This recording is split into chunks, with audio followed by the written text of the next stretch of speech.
Greenland, a vast and frozen land at the top of the world, holds secrets hidden beneath its thick ice sheet. For centuries, the ice has shielded what lies beneath: ancient landscapes, unknown ecosystems, and even the possibility of long-lost civilizations. But as our planet warms, the ice that has kept these mysteries hidden is starting to melt, revealing a new and unfamiliar world. With every inch of ice that disappears, the global impact grows, from rising sea levels to the potential release of ancient viruses trapped for millennia. Could life thrive in an ice-free Greenland? And how will the world change as this icy giant transforms into something unrecognizable? The thawing of Greenland will not just reshape the landscape, it will reshape our future. Greenland's frozen majesty. Greenland, the world's largest island, is a land of extremes, where ice and snow dominate the landscape in a way few places on Earth can match. At over 2.1 million square kilometers, it stretches over a vast expanse in the North Atlantic Ocean, located between the Arctic and Atlantic circles. Despite its massive size, Greenland remains one of the most remote and least explored regions in the world. Its terrain is a unique blend of ancient ice, jagged mountains, sprawling fjords, and barren, windswept plains. Yet it is the ice that gives Greenland its true character, an icy blanket that covers nearly 80% of its surface. Greenland is approximately 3 times the size of Texas, yet much of its interior is largely uninhabited and inaccessible. The island's rugged coastline, filled with steep cliffs and deep fjords, contrasts sharply with the flat expanses that stretch inward.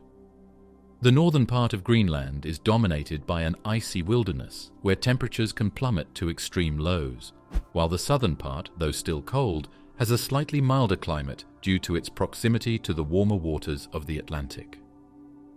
Greenland's towering mountains, some of which rise to over 3,000 meters, form part of the island's backbone.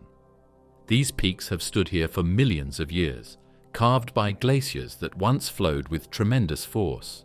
The result is a landscape that feels as though time itself has been frozen in place. The Greenland Ice Sheet, which holds the majority of the island's ice, is one of the largest bodies of ice in the world, second only to Antarctica. It covers an area of about 1.7 million square kilometers, nearly the size of the entire country of Mexico. This ice sheet is not just a passive feature of the island, but an active, dynamic system. The ice flows slowly, like a river frozen in time, moving from the interior of the island towards the coasts. As it travels, it shapes the land beneath it, creating valleys and fjords, and carving out some of the world's most breathtaking natural formations. While much of Greenland is buried under ice, scientists have discovered that the land itself is incredibly varied.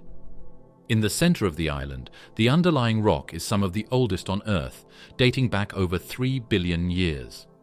This ancient bedrock tells a story of the planet's early history, preserved beneath a blanket of ice. However, the land is not uniformly frozen. The western and eastern coastal regions have stretches of tundra, where life can thrive in brief bursts during the summer months.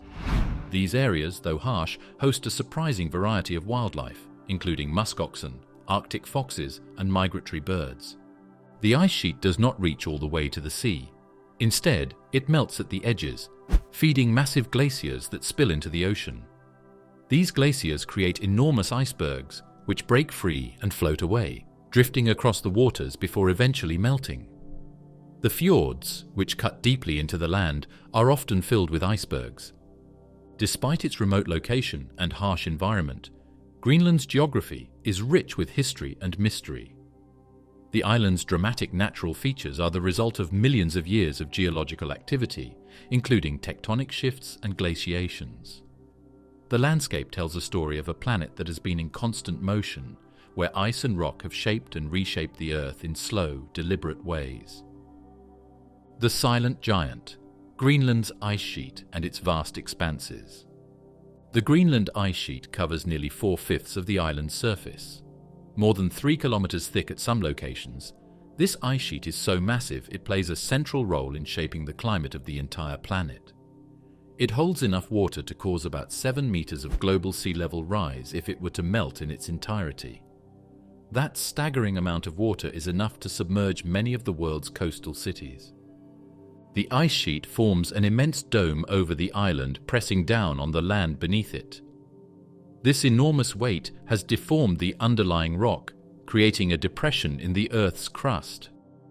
The land, compressed by the weight of so much ice, has sunk over time, and when the ice sheet melts, the land slowly begins to rise again, a process called glacial rebound. The ice is slowly inching from the island's center toward the coast. This movement occurs over a long period, but it is constant. The flow of the ice is shaped by gravity as it slides downward toward Greenland's fjords. The ice flows are influenced by the underlying terrain, which is not uniformly flat. Some areas of the ice sheet flow more rapidly than others, creating areas of thick, slow-moving ice and faster-moving sections. This complex system is shaped by a variety of factors, including the temperature of the ice, the type of rock beneath it, and the amount of water that seeps beneath the surface, lubricating the flow. As one moves inward from the coast, the ice sheet gets thicker and the land rises higher. This elevation creates a colder environment, with snow accumulating year after year, slowly compacting into ice. The cold conditions in the heart of the ice sheet create a stable environment for the accumulation of new snow, which eventually becomes part of the ice sheet's layers. These layers of ice contain valuable records of the planet's past climate, offering a glimpse into Earth's history over tens of thousands of years. By drilling deep into the ice, scientists can extract ice cores, which reveal details about ancient temperatures, atmospheric conditions, and even the concentration of gases like carbon dioxide, allowing researchers to study climate change over millennia. The Greenland ice sheet is losing mass at an accelerating rate due to a combination of factors, including warmer temperatures, changes in ocean currents, and increased meltwater runoff. In recent decades, scientists have observed an alarming increase in the rate at which the ice sheet is losing ice, both from melting at the surface and from the calving of massive icebergs. This meltwater runs off into the surrounding seas, contributing to rising global sea levels. As the ice sheet melts, it is not just releasing fresh water into the oceans, but also influencing ocean currents and weather patterns. The addition of cold, fresh water into the North Atlantic can disrupt the delicate balance of ocean currents, which regulate temperatures around the globe. The melting of the ice sheet can, in turn, alter the climate patterns in places like Europe and North America, as well as impact global weather systems.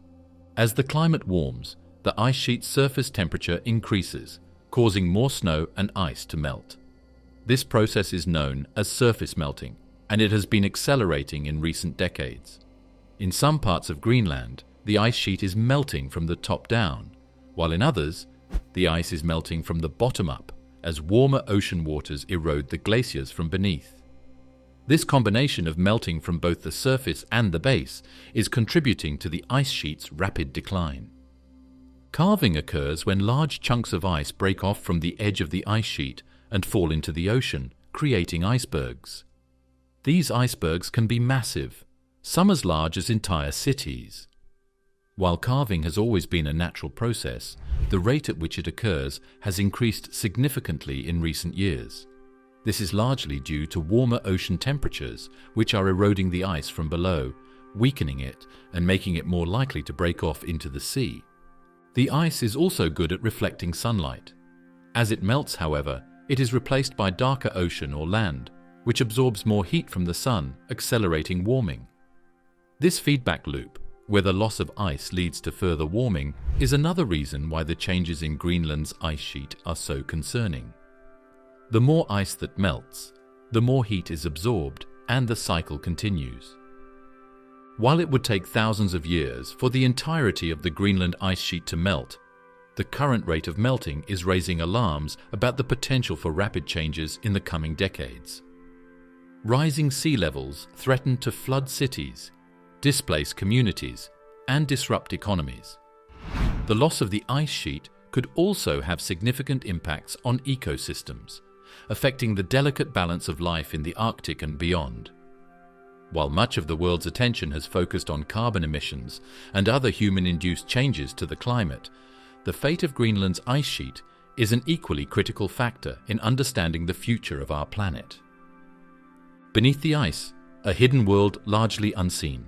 The ice sheet's immense weight has kept the land below sealed off from the rest of the planet, protecting it from the influence of the outside world. This hidden environment holds clues to the Earth's distant past, and may even harbor life that has never been studied before. The pressure from the weight of the ice causes the ice at the base to become more like a plastic material, which allows it to flow and conform to the land beneath. This movement, however, also means that the ice sheet is not a solid uniform structure. Instead, it is a complex system of layers, fractures, and pockets of water. In many ways, the ice sheet behaves like a living organism, constantly changing and evolving over time. The land beneath the ice sheet is equally intriguing. In some areas, the ice sheet sits on top of solid bedrock, but in other regions, it rests above valleys and ancient landscapes shaped by millions of years of geological forces. These hidden valleys and mountain ranges have been locked away for eons, preserved beneath the ice. Some scientists believe that beneath the ice there may be features that rival those found on the Earth's surface, such as vast underground lakes or even signs of ancient volcanic activity. This area, untouched by the modern world, is a treasure trove of geological information that could offer insight into the Earth's early history and the processes that shape the planet. One of the most surprising discoveries in recent years has been the presence of liquid water beneath the ice.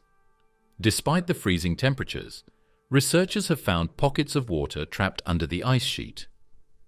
These subglacial lakes exist in areas where the pressure from the ice causes the water to remain in a liquid state, even at temperatures well below freezing.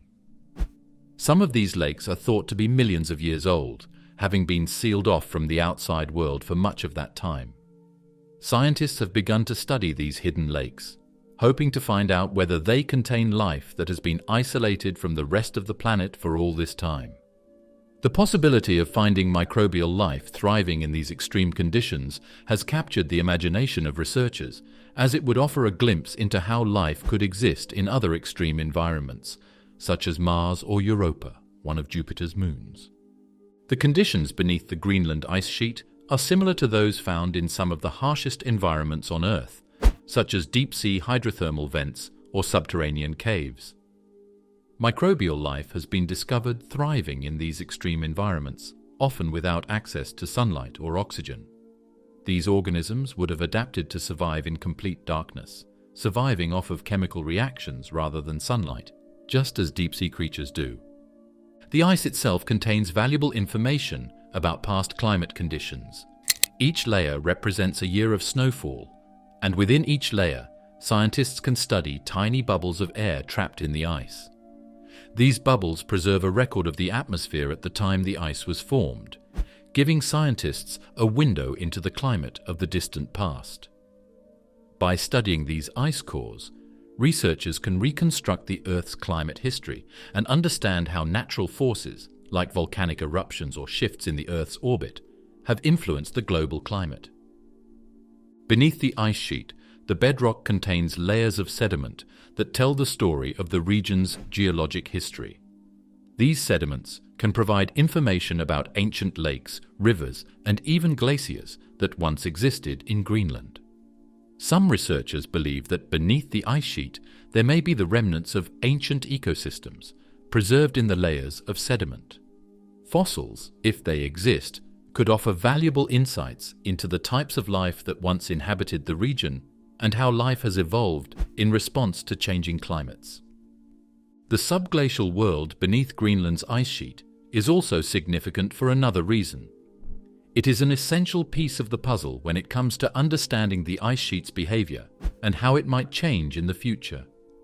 As the ice sheet melts and the pressure on the land decreases, it will rise up in a glacial or isostatic rebound. This rebound can alter the flow of ice and water beneath the surface, potentially speeding up the melting process or causing the ice to flow more rapidly toward the sea. Understanding the landscape beneath the ice is crucial for predicting how the ice sheet will respond to the changing climate and how much ice might be lost in the coming centuries. The thawing giant. How climate change has already impacted Greenland. During the summer months, temperatures in Greenland have been consistently rising above freezing, and this has allowed melting to take place across large areas of the ice sheet. In some years, the ice sheet has seen melting over nearly the entire surface area, a phenomenon that had been rare just a few decades ago. These warm periods are not just isolated events, they are part of a longer trend of increasing temperatures in the region, which is having a significant impact on the ice sheet's stability. One of the most visible effects of this surface melt is the creation of large pools of meltwater, known as melt ponds, which form on the surface of the ice. These ponds are often dark blue or green, and they absorb more heat from the sun, further accelerating the melting process. The meltwater that collects in these ponds eventually flows through channels in the ice, draining down to the base of the ice sheet, where it can cause even more melting. This feedback loop is one of the reasons why the ice sheet is losing mass at an increasing rate. As the meltwater continues to flow beneath the ice, it lubricates the base of the ice sheet, causing the ice to move more rapidly toward the sea. The glaciers on Greenland's western and southeastern coasts have been particularly affected, with many of them rapidly retreating and thinning. Some of the largest glaciers, such as the Jakobshavn Glacier, have retreated more than 40 kilometers since the mid-20th century. This is an astonishing rate of retreat, especially when compared to the slow pace at which glaciers traditionally move. When glaciers retreat, they release ice into the ocean, contributing to rising sea levels. The meltwater that flows from these glaciers adds to the growing volume of water in the oceans, causing sea levels to rise steadily over time. The contribution of Greenland's glaciers to sea level rise has been increasing over the past few decades.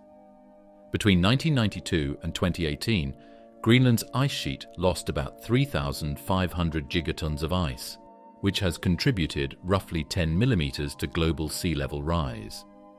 Although this may seem like a small amount, it has a major impact on coastal communities, particularly in areas like the Pacific Islands. Over the last decade, Greenland has contributed approximately 25% of global sea level rise, and that figure continues to climb. In addition to the retreat of glaciers and surface melt, another worrying trend is the increased loss of ice from the edges of the ice sheet.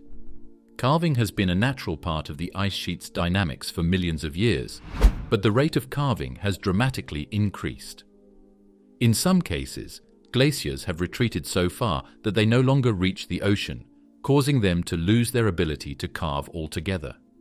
This means that the ice sheet is losing more ice than ever before, contributing further to sea level rise. One of the key areas where these changes are happening is the Ilulissat Ice Fjord, a UNESCO World Heritage Site in western Greenland. This fjord is home to one of Greenland's largest and most active glaciers, the Surmek-Kujalleq Glacier. Over the past few decades, this glacier has been retreating at an astonishing rate, and the amount of ice it calves into the sea has increased significantly.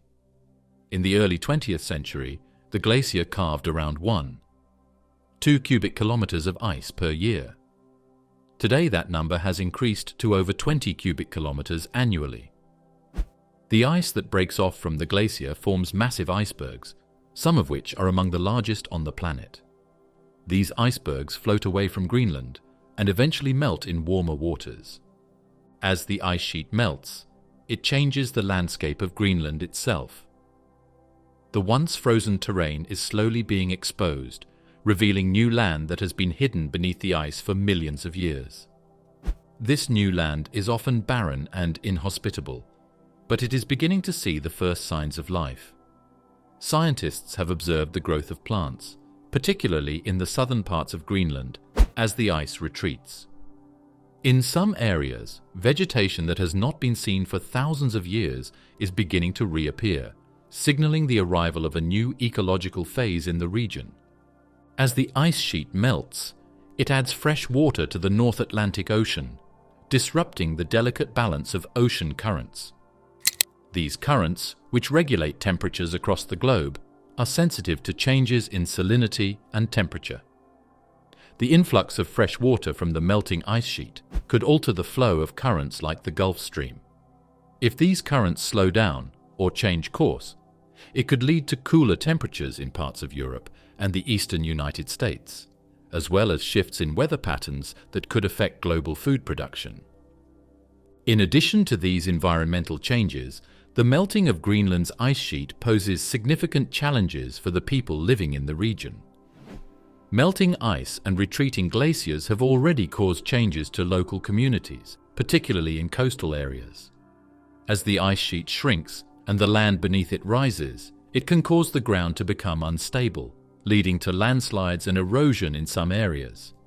This has made it more difficult for people to live and work in these regions, particularly for those who depend on the land for hunting and fishing. The changing environment may lead to a shift in the types of species found in the region, which could have implications for food sources and the livelihoods of the local population. What lies beneath? Geophysical surveys unveil Greenland's secret landscape. The task of mapping and studying Greenland's subglacial landscape is no easy feat.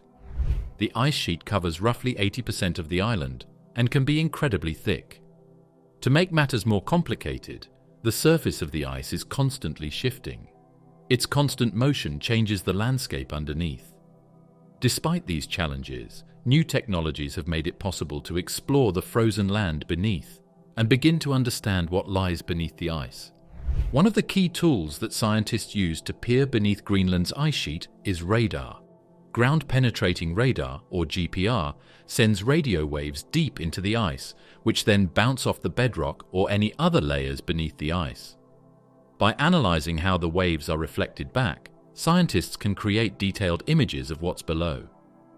This radar technology allows researchers to map the bedrock beneath the ice sheet, revealing its contours, valleys, and mountains hidden from sight for millennia. For years, scientists thought that much of Greenland's bedrock was flat and unremarkable. But radar surveys have shown that the terrain beneath the ice is much more rugged than expected. Some areas feature deep valleys and fjords, while others reveal towering mountains that were once obscured beneath the thick layers of ice. These findings have completely changed how scientists think about Greenland's geology and the land that once existed before the ice sheet arrived. The radar surveys have also provided scientists with critical information about the past climate of Greenland. By mapping the layers of ice and studying the properties of the bedrock, scientists can reconstruct the history of the region. In some areas, they found evidence of ancient rivers and lakes, pointing to the possibility that Greenland was once a much warmer place. These findings provide valuable clues about how the region might have looked before it became a frozen wasteland. They also offer insights into how climate change might continue to reshape the region in the future. Researchers also employ other geophysical techniques, such as seismic surveys, to gather more detailed information. Seismic surveys involve sending shock waves into the ground and measuring how they travel through the Earth. Just as radar waves bounce off layers of rock beneath the ice, seismic waves can reveal the composition and structure of the bedrock and ice layers below. By studying how seismic waves travel through the ice and bedrock, scientists can gain a better understanding of the different layers of ice, the speed at which glaciers move, and the type of rock and sediment that lies beneath. One of the most important things that scientists have learned through these surveys is that the bedrock is quite varied. In some areas, it is composed of solid granite, while in other regions, it is covered by thick layers of sediment and softer rock. This information is crucial because the nature of the bedrock can greatly influence how the ice sheet behaves. For example, areas with softer bedrock or sediment may allow the ice to move more freely, while regions with harder rock could slow the movement of the glaciers. Large subglacial lakes also exist and were formed by meltwater from the surface of the ice sheet, seeping down and accumulating beneath the glacier. Scientists have found similar lakes beneath other ice sheets around the world, such as in Antarctica. In addition to radar and seismic surveys, researchers have also used satellite technology to map the landscape. Satellites can measure subtle changes in the height of the ice sheet over time, allowing scientists to track how the ice sheet is moving and melting. These measurements can be used to infer the structure and topography of the bedrock beneath the ice. By combining satellite data with ground-based surveys, scientists have been able to produce high-resolution maps of Greenland's subglacial landscape. One of the most exciting discoveries is the identification of a massive subglacial canyon beneath Greenland's ice sheet. This canyon, which is larger than the Grand Canyon, was revealed by radar and seismic surveys and has sparked great interest among scientists. The discovery of such a massive feature beneath the ice sheet raises intriguing questions about Greenland's geological history. It suggests that, at some point in the distant past, Greenland's landscape was shaped by powerful forces, including water erosion, that carved deep valleys and canyons into the bedrock. Ancient river valleys and mountain ranges, geological wonders beneath the ice. The ice sheet that now dominates the landscape began to form only relatively recently in geological terms. In the distant past, Greenland's landscape may have been similar to other parts of the Earth. Greenland's ancient river valleys suggest that, millions of years ago, Greenland had a much different climate and environment, one that was much warmer and wetter. The discovery of these valleys is a significant revelation, as they provide evidence of water systems that existed in Greenland when it was free from ice. The valleys themselves are massive, some stretching for hundreds of kilometers, and they often show signs of erosion, indicating that they were once flowing with large rivers. In some areas, the valleys are so large that they appear similar to river valleys found in other parts of the world. The flowing rivers would have created fertile floodplains, providing an environment that could have supported a rich ecosystem. Fossils and other evidence from the land beneath the ice suggest that, at one point, Greenland may have been home to plant and animal life that is now long gone. As the climate grew colder and the ice sheet began to form, these ecosystems would have gradually disappeared. In addition to the river valleys, scientists have also discovered the remnants of ancient mountains. The mountain ranges beneath the ice are not just small hills, they are towering peaks and ridges that were likely formed through geological processes, such as tectonic activity and volcanic eruptions. Mountains are typically formed by the movement of tectonic plates, and the presence of these ranges beneath the ice suggests that Greenland's landmass has undergone significant changes over millions of years. These mountains may have once been part of a larger landmass that included what is now parts of Canada, and their formation could be linked to ancient geological events, such as the breakup of supercontinents. Some of the mountain ranges beneath Greenland's ice sheet show evidence of glacial erosion, suggesting that they were shaped by the movement of ice long before the modern ice sheet formed. These mountains, once towering and jagged, were gradually worn down by the slow, relentless movement of glaciers. The ice that flowed across the landscape carved out valleys, rounded peaks, and left behind the signature marks of glacial erosion. Today, these mountains are buried beneath thick layers of ice, but their history is still preserved, just waiting to be studied. The role of Greenland's ice in global climate regulation. One of the most important systems influenced by Greenland's ice is the Atlantic Meridional Overturning Circulation, or AMOC, a key ocean current that helps to regulate temperatures in the North Atlantic. The AMOC carries warm water from the tropics toward the North Atlantic, where it releases heat into the atmosphere, warming regions like Western Europe. This process also includes the sinking of cold, dense water in the North Atlantic, which helps to drive the circulation of the ocean. Greenland's ice plays a critical role in this process by maintaining the salinity balance in the ocean. When large amounts of fresh water are released, it dilutes the seawater, making it less dense and slowing down the sinking of cold water. This can weaken the AMOC and, over time, cause shifts in global weather patterns. A slowdown in the AMOC would have significant consequences for global climate. It could lead to cooler temperatures in Europe and North America, as well as changes in precipitation patterns across the globe. In regions where the AMOC is weakened, temperatures could drop, causing colder winters and changes in weather patterns.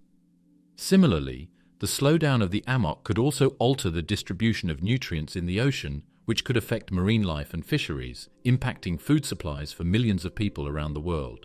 Many species, particularly in the Arctic, rely on the cold, ice-covered environment to survive.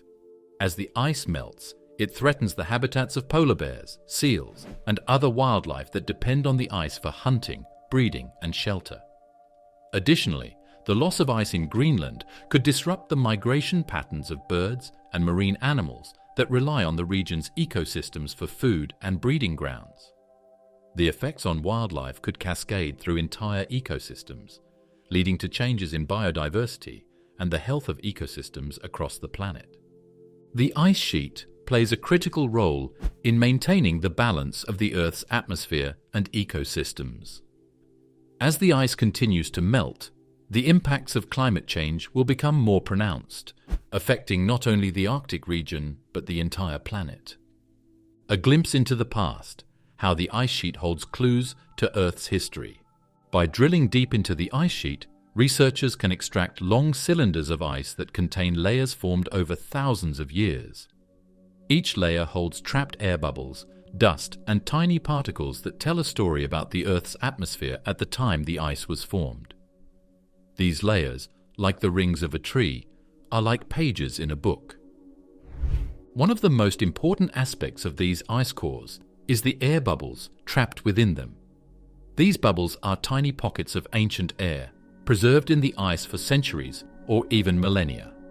By analyzing the gases within these bubbles, particularly carbon dioxide, CO2, and methane, CH4, scientists can track how the levels of greenhouse gases in the atmosphere have changed over time. This provides direct evidence of past climate conditions, showing how the Earth's temperature and atmospheric composition have fluctuated in response to natural forces and, more recently, human activity. Scientists have discovered that during periods of warming, such as the end of the last ice age, CO2 levels were much higher than they are today. Conversely, during colder periods like the Little Ice Age, CO2 levels were lower. These fluctuations in greenhouse gases have been closely tied to shifts in the Earth's climate, helping scientists understand the complex relationship between the atmosphere, temperature, and global climate patterns. In addition to greenhouse gases, ice cores also provide information about other important atmospheric conditions. For instance, the levels of certain isotopes, such as oxygen-18, can tell scientists about past temperatures. Higher concentrations of oxygen-18 in the ice typically correspond to warmer periods, while lower concentrations indicate colder conditions. This allows researchers to reconstruct past temperature trends and gain insights into how the Earth's climate has responded to various natural and human-driven factors. The ice cores also contain tiny particles, such as dust, ash, and pollen. These particles can be used to track changes in vegetation, volcanic activity, and human influence on the climate. For example, increased levels of volcanic ash in the ice may indicate that a large volcanic eruption took place during that time, which could have had a significant impact on global temperatures. Similarly, the presence of certain types of pollen can reveal how plant life has shifted in response to changes in climate. In some cases, the ice cores have even provided evidence of major historical events. For example, the core data has shown that during periods of high volcanic activity, such as the eruption of Mount Tambora in 1815, there was a noticeable cooling effect on the Earth's climate. This event, known as the Year Without a Summer, led to widespread crop failures and food shortages around the world. By studying the ice cores, scientists can see the fingerprints of such events, offering a detailed record of how the Earth's climate responded to these dramatic changes. While weather patterns and short-term climate changes can vary from year to year, the ice sheet provides a long-term perspective on Earth's climate. Scientists have been able to extract cores that go back over 100,000 years, allowing them to study climate cycles that span multiple ice ages and interglacial periods. These deep cores offer valuable insights into the natural processes that drive climate change. These cores have revealed that Earth's climate undergoes natural cycles of warming and cooling, with dramatic shifts in temperature occurring over thousands of years. Understanding these cycles is crucial for predicting how the planet might respond to current and future climate changes. The data from Greenland's ice cores helps scientists separate natural climate variability from the influence of human activity, providing a clearer picture of the forces that are driving the climate crisis. In addition to providing a record of past climate, the ice cores also offer insights into the broader environmental changes that occurred alongside shifts in temperature. For example, the cores show that during warmer periods, such as the Holocene, the Earth experienced changes in ocean circulation, sea levels, and even the distribution of species. By studying these patterns, scientists can gain a better understanding of how the Earth's systems are interconnected and how a warming climate might affect everything from sea level rise to biodiversity. By understanding the historical relationship between atmospheric conditions and temperature, researchers can create more accurate models that simulate how the climate might evolve in response to rising greenhouse gas levels. These models are essential for guiding global climate policy and helping governments plan for the impacts of climate change. Subglacial lakes and their surprising ecosystems. Subglacial lakes are dynamic environments where water remains liquid, either because of the immense pressure from the ice sheet pressing down, which raises the water's freezing point, or because of the geothermal heat from the Earth's interior, keeping the water from freezing. The result is a subglacial ecosystem that is completely cut off from the surface and sunlight. One of the most famous of these subglacial lakes is Lake Whillans, located beneath the Antarctic ice sheet, which has been studied by scientists to understand the conditions under the ice. However, Greenland's subglacial lakes, although less explored, are equally intriguing. The search for these lakes beneath Greenland's ice sheet has intensified in recent years, with scientists hoping to uncover clues about their ecosystems and the life forms that may be living there. The lack of sunlight, extreme cold, and high-pressure conditions would seem to make life nearly impossible. Yet, microbial life has been found in other extreme environments, such as deep ocean vents and underground caves, where life exists without sunlight and relies on chemical energy from the Earth's interior. The discovery of microbial life in subglacial lakes would provide further evidence that life is more resilient and adaptable than we often imagine. The water in these lakes is often rich in nutrients and minerals that are leached from the bedrock beneath the ice, providing a potential food source for microorganisms. Some researchers have proposed that these microbes could feed on chemical reactions between the water and the rock beneath the ice. In particular, reactions involving sulfur, methane, and other compounds might provide the energy that sustains microbial life in these dark, isolated environments. These reactions are similar to those that support life around hydrothermal vents on the ocean floor. As the ice moves over the landscape, it grinds against the bedrock, releasing minerals into the water. This process could enrich the lakes with a variety of chemical compounds that would be crucial for microbial life. Over time, the isolated ecosystems beneath the ice may have developed in unique ways, evolving life forms that are highly adapted to extreme conditions. The study of subglacial lakes has the potential to answer one of the most fundamental questions in science. Could life exist elsewhere in the universe? If life can thrive beneath thick layers of ice in Greenland or Antarctica, it raises the possibility that similar conditions could exist on other planets or moons, such as Europa or Saturn's moon Enceladus. Both of these celestial bodies are believed to have subsurface oceans beneath their icy crusts, making them prime targets for future exploration in the search for extraterrestrial life. In Greenland, scientists are using a variety of methods to detect subglacial lakes. These techniques allow researchers to map the bedrock beneath the ice and identify areas where lakes might be located. Once a potential subglacial lake is identified, further investigation can be carried out by drilling through the ice to collect water samples. This method, while complex and expensive, is essential for gaining a deeper understanding of these hidden ecosystems. In some cases, scientists have been able to sample water from subglacial lakes in Antarctica, finding evidence of microbial life. These microbes are often extremophiles, organisms that thrive in environments that would be deadly to most other life forms. In a sense, these microorganisms are living proof of the resilience of life in extreme conditions. By studying the types of life forms that exist in these lakes, scientists can gain insight into the types of organisms that could survive in similar environments elsewhere in the solar system. It's a reminder that life may not be as rare as we once thought, and that there may be more places in the universe where life can exist than we previously imagined. The microbial life in Greenland's subglacial lakes could take on a variety of forms, from simple bacteria to more complex single-celled organisms. One of the most exciting aspects of these potential life forms is their possible age. Because these lakes have been isolated under the ice for millions of years, scientists suspect that the microbes living there may have been cut off from the outside world for a long period of time. This isolation could result in microbial life that has evolved differently from the organisms that live on the surface. In fact, some of the microbes that may live in these subglacial lakes could represent new species or strains of microorganisms, providing a glimpse into the ancient, forgotten ecosystems of Earth.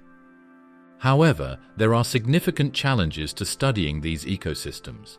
The ice sheet is constantly moving, and drilling into the ice to access the lakes is an incredibly difficult task. The pressure of the ice and the cold temperatures make it difficult to obtain clear samples from the lakes, and there's always the risk of contaminating these pristine environments with human activity. To avoid contamination, scientists must take great care in designing their research equipment and protocols to ensure that they don't introduce outside organisms into the lakes. Even small amounts of contamination could disrupt the delicate balance of life that may exist in these isolated ecosystems. As climate change accelerates the melting of Greenland's ice sheet, it's likely that more subglacial lakes will become accessible to researchers, offering an opportunity to study them in greater detail. But if the lakes are exposed to the surface, it will alter their temperature and chemical composition. Exposure to the outside environment would subject them to contamination from the air, changes in nutrient availability, and other factors that could disrupt the delicate ecosystems within. As such, monitoring these lakes over time will be essential to understanding the long-term effects of ice loss and climate change on these unique environments. Unearthing the unknown. Could ancient viruses be locked in the ice? Locked inside Greenland's ice, ancient viruses and pathogens may have lain dormant for millennia or even longer.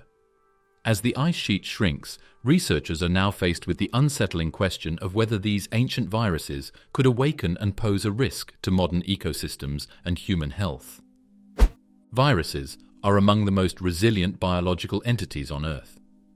Some viruses can remain dormant for hundreds or even thousands of years, waiting for the right conditions to become active again. The fact that these pathogens can remain hidden in ice for such long periods of time is a testament to their adaptability. As the ice that has kept them preserved begins to melt, scientists are increasingly concerned that these ancient viruses, long forgotten, could resurface. What makes this even more concerning is that many of these viruses could be completely unknown to modern science, leaving us vulnerable to new diseases that we are not prepared for. Over the years, scientists have discovered that viruses and bacteria can survive in extreme environments, including permafrost, glaciers, and other frozen landscapes. In some cases, these microbes have been revived after being thawed out, which raises the possibility that viruses trapped in Greenland's ice could also be brought back to life by warming temperatures. In 2014, scientists in Siberia made headlines when they successfully revived a 30,000-year-old virus from the frozen remains of a mammoth in the Russian permafrost. The virus, known as Pythovirus sibericum, was found to be still capable of infecting an amoeba. This discovery raised eyebrows across the scientific community, sparking concerns about the potential for even older, more dangerous viruses to be released from the ice as global temperatures continue to rise. The revival of Pythovirus sibericum demonstrated that viruses can survive for far longer than we would have thought possible in frozen environments, and it became a cautionary tale of what might lie beneath the melting ice.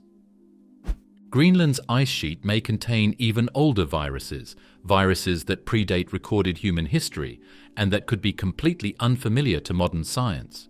And just as the ice begins to recede, the viruses could emerge into a world that has no immunity to them. This scenario raises the possibility of new diseases that could spread rapidly with potentially devastating consequences. Not all viruses found in ancient ice would necessarily be dangerous to humans. In fact, some of the viruses preserved in the ice may not be capable of infecting humans at all. Many viruses are highly specific in the types of organisms they infect, and some may only be able to infect animals, plants, or other microbes. However, the very fact that there are unknown viruses hidden within the ice raises the stakes. Without knowing the full extent of what could be lurking in Greenland's frozen depths, scientists are proceeding with caution, knowing that some of these pathogens could potentially pose a threat to both ecosystems and human health. The dangers posed by ancient viruses are not only theoretical. A study published in 2016 revealed that viruses trapped in ice from the Tibetan Plateau were still infectious after more than 15,000 years. These viruses, which were capable of infecting plants, were released from the ice as it melted due to rising temperatures. The discovery was a wake-up call, highlighting the real risk that melting ice could be releasing pathogens into the environment. For now, the focus of much of the scientific inquiry in Greenland has been on understanding the effects of ice melt on sea levels, climate systems, and ecosystems. However, the prospect of ancient viruses resurfacing adds a new layer of complexity to the issue. As more ice melts, scientists may find themselves in the uncomfortable position of not knowing what these ancient pathogens might be capable of, or how they might interact with modern organisms. We know that viruses can survive in frozen environments, but we don't know the full range of viruses that may be present in Greenland's ice sheet. The diversity of viruses is staggering, with an estimated 10 million different types of viruses found in just a single gram of soil. Many of these viruses are unknown to modern science, and we have little idea how they might behave once they are reintroduced into the environment. In the case of Greenland's ice sheet, the potential variety of pathogens buried deep within the ice is enough to worry even the most seasoned virologists. In the event that ancient viruses do re-emerge, how can we prepare for them? Currently, the risks are mostly theoretical, but the trend of accelerating ice melt due to climate change means that the likelihood of encountering ancient pathogens is increasing. Some experts suggest that more comprehensive monitoring and research into the contents of the ice sheet could help us prepare for the possible consequences of viral release. Drilling into the ice to extract core samples could provide valuable information about what types of viruses are present and how they have been preserved. These efforts would not only give scientists a clearer picture of what is hidden within the ice, but also provide critical data to help mitigate potential risks. On a more global scale, increased awareness of this issue could lead to international cooperation in monitoring the potential for ancient pathogens to resurface. The potential threat of a virus emerging from Greenland's ice would be a global concern, and the scientific community would need to work together to understand the risks and develop strategies for containment or mitigation. Scientists are already working on ways to safely study viruses in ice cores, using state-of-the-art labs that prevent contamination and allow them to work with highly infectious material without risk of exposure. Many scientists remain cautiously optimistic, believing that while the release of ancient viruses is a possibility, the actual risk to human health may be lower than some might imagine. In many cases, these viruses may simply be too old to be of any serious threat. Additionally, the natural environments in which these pathogens were once active may no longer be suitable for them to thrive in, further reducing the potential for danger. Nevertheless, understanding the full scope of these potential risks is an essential step in our efforts to safeguard the planet and its ecosystems, while also preparing for a future that may hold surprises that are still waiting to be uncovered beneath the ice. What happens if Greenland's ice sheet fully melts? Greenland's ice sheet holds about 8% of the world's fresh water. Its complete disappearance would mean the loss of an enormous volume of ice, and the resulting changes would reshape the globe's landscapes, ecosystems, and climate systems. The melting of the ice sheet would contribute an estimated 7 meters to the global sea level. Many of the world's major coastline cities would be devastated. Cities that have been built for centuries along the shores of the oceans would find themselves submerged.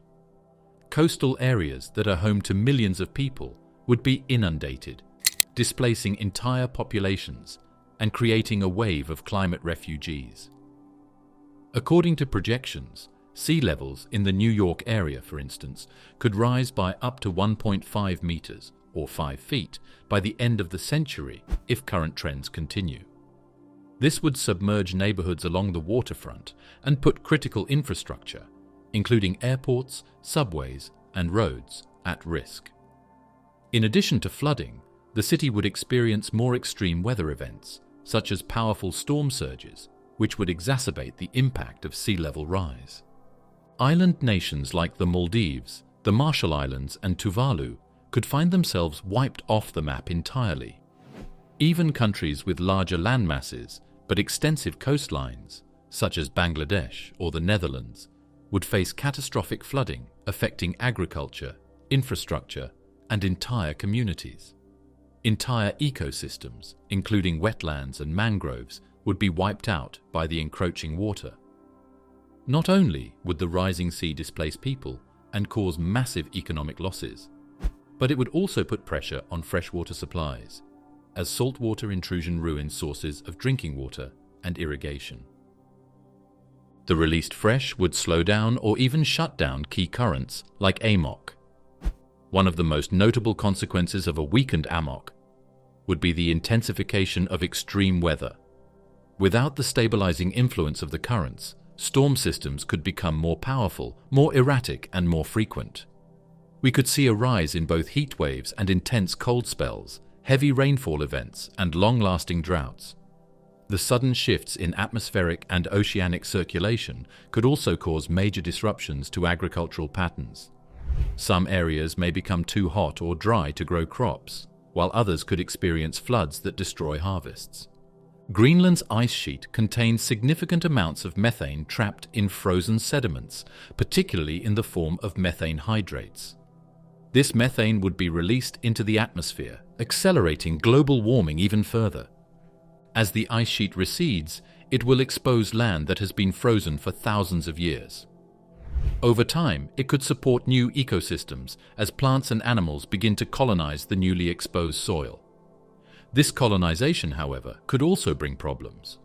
Species that were once confined to specific regions may move into areas where they previously couldn't survive, potentially disrupting local ecosystems. Invasive species could thrive in these newly accessible areas, outcompeting native species and shifting the balance of local biodiversity. The loss of glaciers and ice-covered regions would threaten species that rely on the cold, such as polar bears and seals. The melting of ice sheets would also release large amounts of fresh water into the ocean, altering the salinity levels and threatening marine life that depends on stable conditions. The loss of Arctic sea ice, for example, is already putting pressure on marine ecosystems, particularly those in the region that support some of the planet's most abundant fish populations.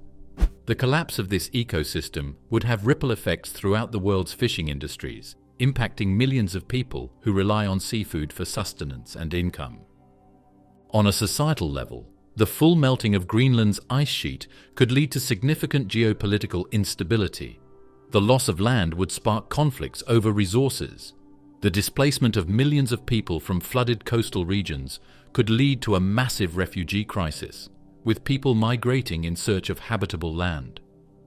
Countries that are able to protect their borders might find themselves overwhelmed with an influx of refugees, straining their infrastructure, economy, and social systems. Conversely, nations whose coastal cities are submerging might become more desperate for land and resources, leading to tensions and potential conflicts. The intrusion of salt water into freshwater systems can render drinking water undrinkable and destroy agricultural land. Coastal aquifers, which provide drinking water for millions of people, are especially vulnerable to saltwater intrusion. When saltwater infiltrates these aquifers, it contaminates the freshwater supply, leaving communities with few options for safe drinking water. In regions that are already facing water scarcity, this could be a catastrophic situation, forcing people to rely on expensive desalination plants, or even moving further inland to find fresh water. Coastal farmland is often the most fertile, but it is also the most vulnerable to flooding and saltwater. When sea levels rise, crops that are sensitive to salinity, such as rice and vegetables, can no longer grow in affected areas. Even salt-tolerant crops may struggle in these changing conditions. The loss of fertile land would result in food shortages, particularly in countries where coastal agriculture forms the backbone of the economy. The effects would be felt globally, as supply chains for many essential commodities, such as rice, wheat, and vegetables, would be disrupted. The flooding of coastal cities would destroy infrastructure such as roads, bridges, airports, and buildings, costing trillions of dollars in repairs and reconstruction. Governments around the world are already spending significant amounts of money on coastal protection projects, such as seawalls and flood barriers, but these measures will become increasingly expensive and less effective as the sea levels continue to climb. In some regions, these measures may be insufficient to keep the rising waters at bay, especially during extreme weather events like hurricanes or typhoons. For many cities, the cost of dealing with rising seas could cripple their economies, making them less resilient to other challenges such as poverty, unemployment, or political instability. The social and political consequences of a fully melted Greenland ice sheet are too large to fully predict, but it is clear that the impacts would reach into nearly every corner of human life. The best-case scenario at this point is slowing the rate of ice melt, which could buy time for the world to prepare for the inevitable rise in sea levels. The worst-case scenario, where Greenland's entire ice sheet melts, would likely lead to irreversible changes in the global climate, ecosystems, and human societies. Coastal catastrophes. The ripple effects on global shores. Coastal cities, often built on reclaimed land or near the shorelines, are at risk of being swallowed by the ocean. Roads, bridges, and tunnels that connect these cities to the rest of the country will be vulnerable to flooding, storm surges, and erosion. In many places, this is already happening. Miami, for example, has been experiencing regular king tide flooding, where streets are flooded by high tides even without storms. As sea levels continue to rise, more and more infrastructure will be damaged or rendered unusable. Airports, ports, and power plants, critical facilities for cities, are particularly at risk. If these essential parts of the infrastructure fail, entire cities could be left in disarray, struggling to function. Mangroves, wetlands, and coral reefs are all highly sensitive to changes in sea levels. These ecosystems act as natural buffers against storm surges and flooding, protecting coastal areas from extreme weather. However, as sea levels rise, these habitats are at risk of disappearing. Coral reefs, for example, are highly susceptible to even slight increases in water temperature and changes in the chemical composition of the ocean. If they are lost, the entire marine ecosystem could be disrupted, leading to a collapse in local fisheries and further straining food resources for millions of people. In regions that rely heavily on tourism, the loss of natural landmarks and infrastructure could have an equally devastating impact. The Caribbean, Southeast Asia, and parts of the Mediterranean all depend on their beautiful coastlines and beaches to attract tourists. These areas generate billions of dollars in tourism revenue each year. As these beaches erode or disappear entirely, and as resorts and hotels face increasing damage from rising seas, local economies will struggle to recover. Coastal tourism may become unviable in many places, leaving millions without jobs and livelihoods. In places where people live in informal settlements, particularly in large cities like Jakarta, Manila, and Lagos, the impact of rising sea levels will be even more pronounced. Many of these areas already face overcrowding and poverty, and their coastal locations make them especially vulnerable to flooding. Without the resources to protect themselves, these communities will find themselves at the mercy of rising seas. Shantytowns built on the edges of the coastline could quickly disappear, displacing tens of thousands of people. Many of these individuals have nowhere else to go, making them climate refugees within their own countries. Coastal populations, especially those in developing nations, will be forced to move inland, seeking shelter in cities that are already grappling with their own problems. In some cases, coastal populations will simply be unable to migrate far enough to find safety. In the worst-case scenario, entire nations could be forced to relocate. This could lead to new climate-induced refugees, with island nations becoming stateless as their territories disappear beneath the waves. These nations may seek international recognition or support to relocate their populations elsewhere, but the geopolitical ramifications of such moves are unclear. This could be one of the first true climate-driven refugee crises in human history, with its effects felt far beyond the shores of the affected regions. Nations that have the means to withstand the effects of rising sea levels may find themselves increasingly resistant to accepting migrants from vulnerable areas. Already, countries like Australia, the United States, and European Union member states are grappling with how to handle asylum seekers from other parts of the world. As climate change increases the number of people displaced by rising seas, the debate over climate migration will intensify. These conversations will need to address how to provide for those who are forced from their homes, how to share resources fairly, and how to mitigate the social, economic, and political challenges of dealing with climate refugees. Coastal habitats, rich in biodiversity, are some of the most vulnerable to sea level rise. Coastal marshes and wetlands are important for trapping carbon and maintaining water quality, but they will struggle to survive as the ocean pushes further inland. The loss of these ecosystems will result in the destruction of essential ecosystem services.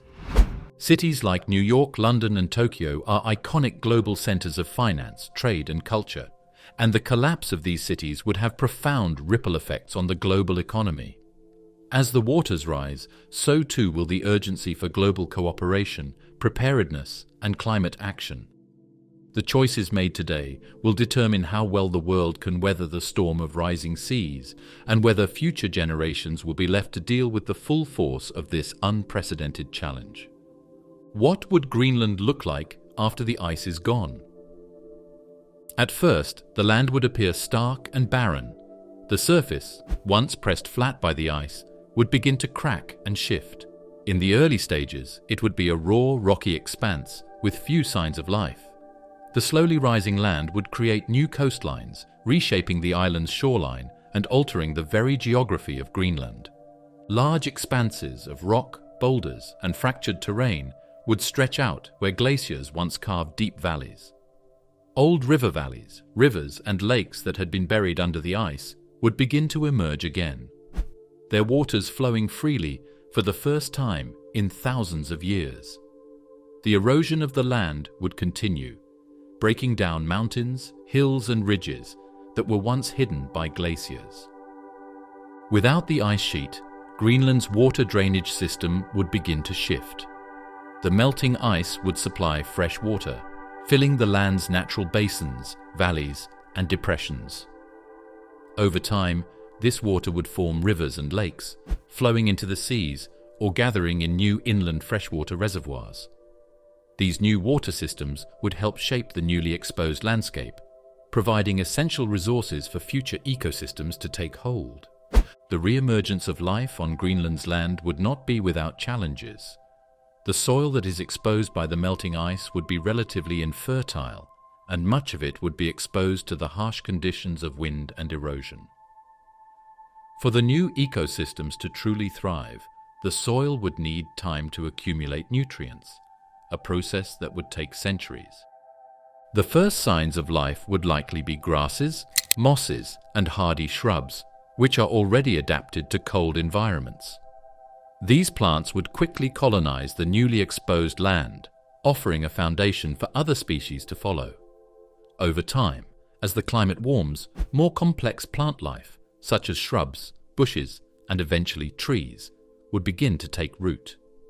These hardy pioneers would help build the soil, adding nutrients that would allow more vegetation to take hold in the land's thawing areas. Slowly, the barren rock and ice would give way to life, transforming the landscape into a more fertile environment. The emergence of vegetation would also open the door for the return of animal life. As the plant life flourishes, it would provide food and shelter for herbivores like reindeer, caribou, and musk oxen. These animals would be followed by carnivores that prey on them, like wolves and Arctic foxes. With time, animals that are more typical of forested or temperate climates could move in, such as bears, deer, and smaller mammals like rabbits or squirrels. The warmer climate would bring with it the possibility of a more diverse range of animals that could thrive in this new, ice-free environment. Birds, too, would likely take advantage of the newly exposed land. As the ice sheet recedes, vast new habitats would be created for migratory species that could find food in the new wetlands, lakes, and rivers. Shorebirds, ducks, and other waterfowl would flock to the newly formed bodies of water, creating thriving bird populations that would add a new layer to the ecosystem. The surrounding seas would also undergo significant changes.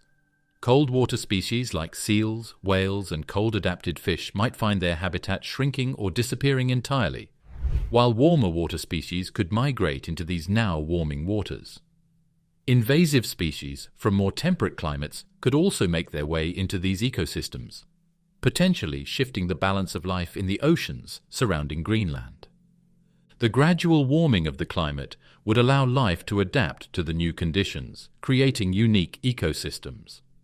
While it is impossible to predict precisely what these new ecosystems would look like, it is likely that they would share many similarities with the tundra ecosystems that currently dominate the island, though with greater diversity and complexity as plants and animals adapted to the changing conditions.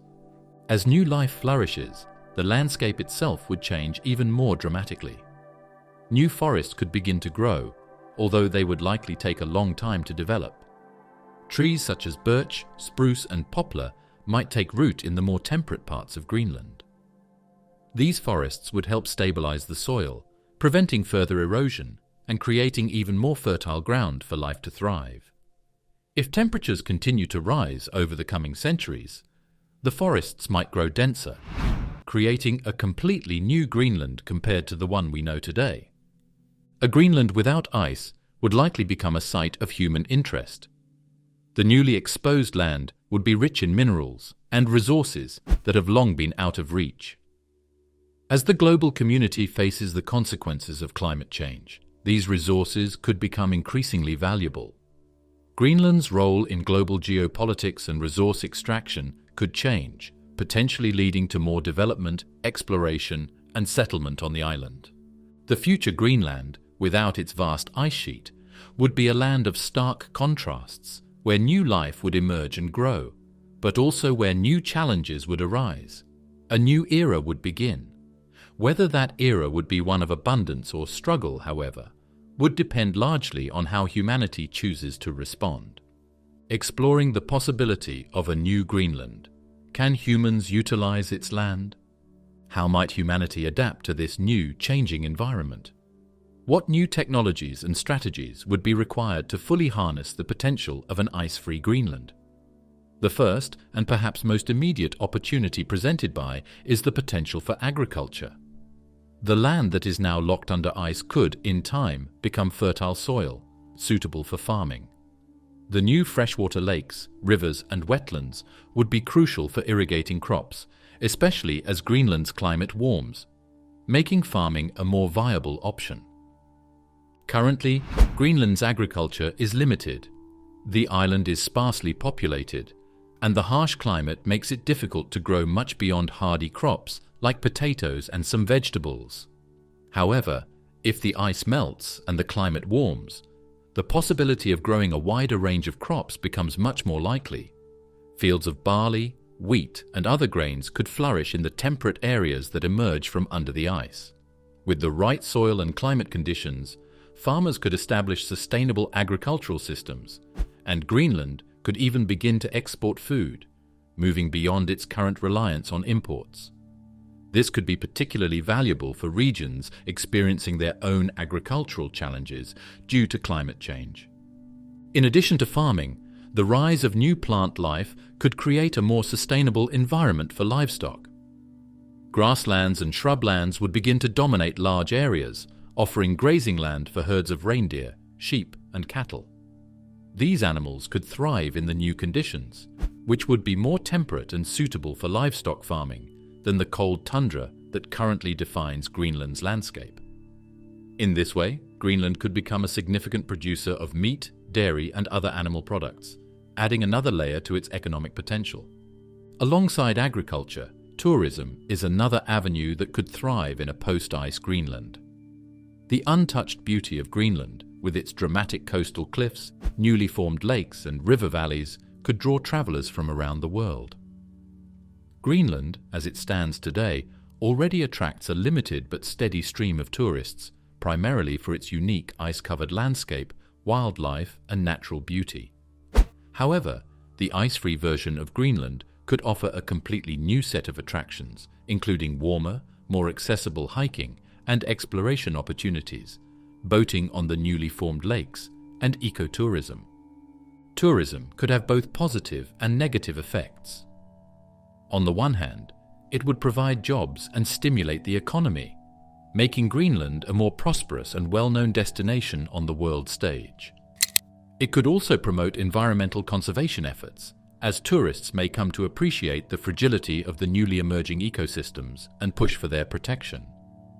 On the other hand, too much development in the tourism sector could strain the land's resources, especially in a place where infrastructure is limited.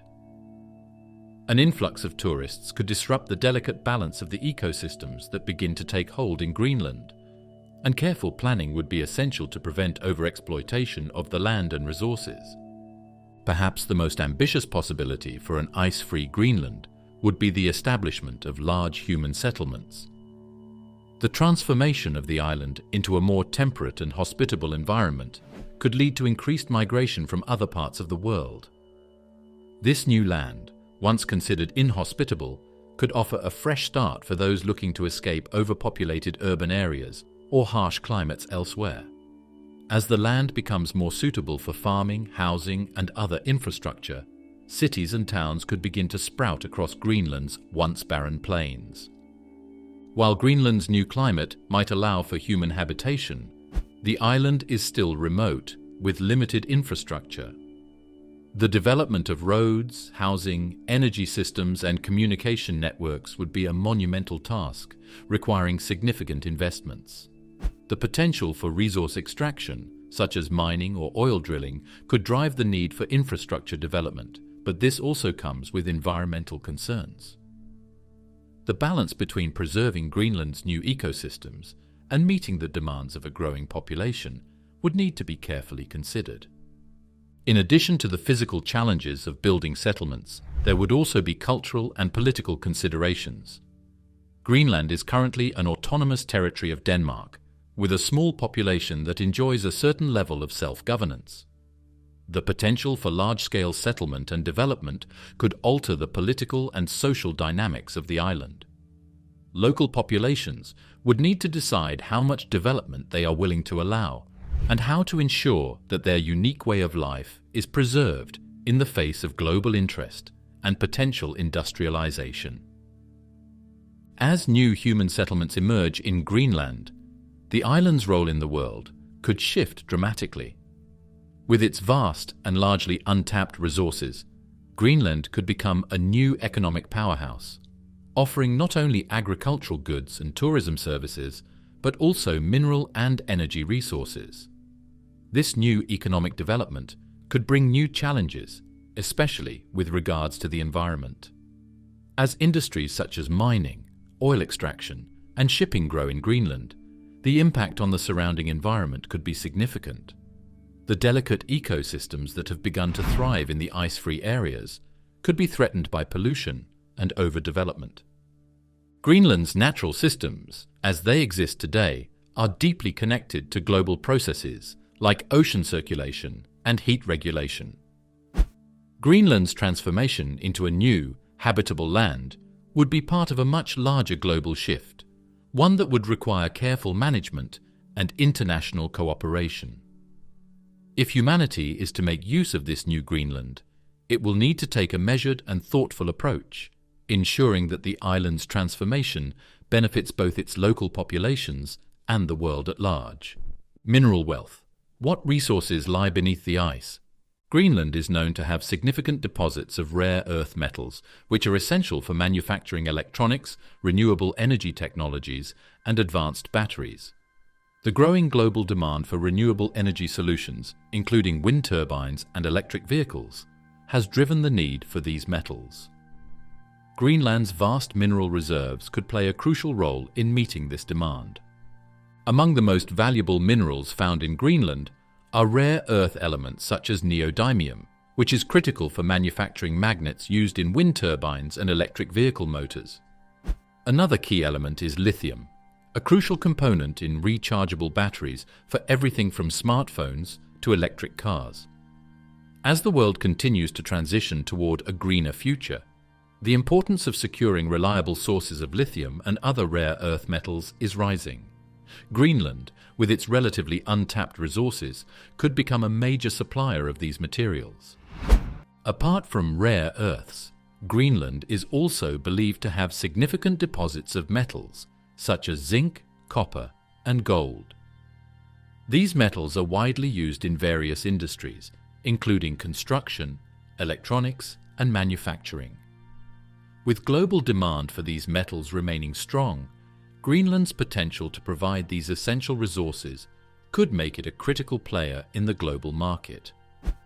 However, the extraction of these minerals is not without challenges.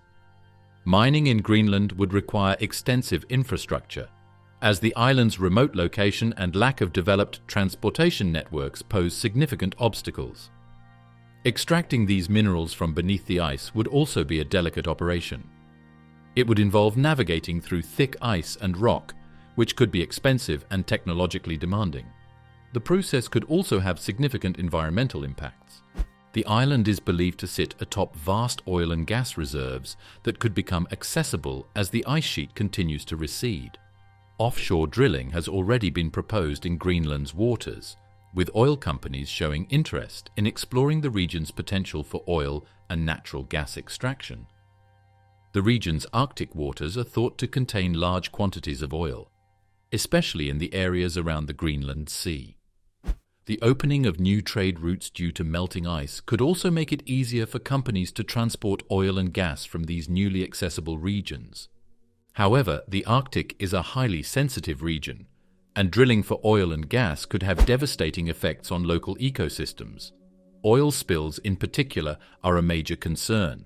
If a spill were to occur in the pristine waters surrounding Greenland, it could cause irreversible damage to marine life and the fragile coastal environments.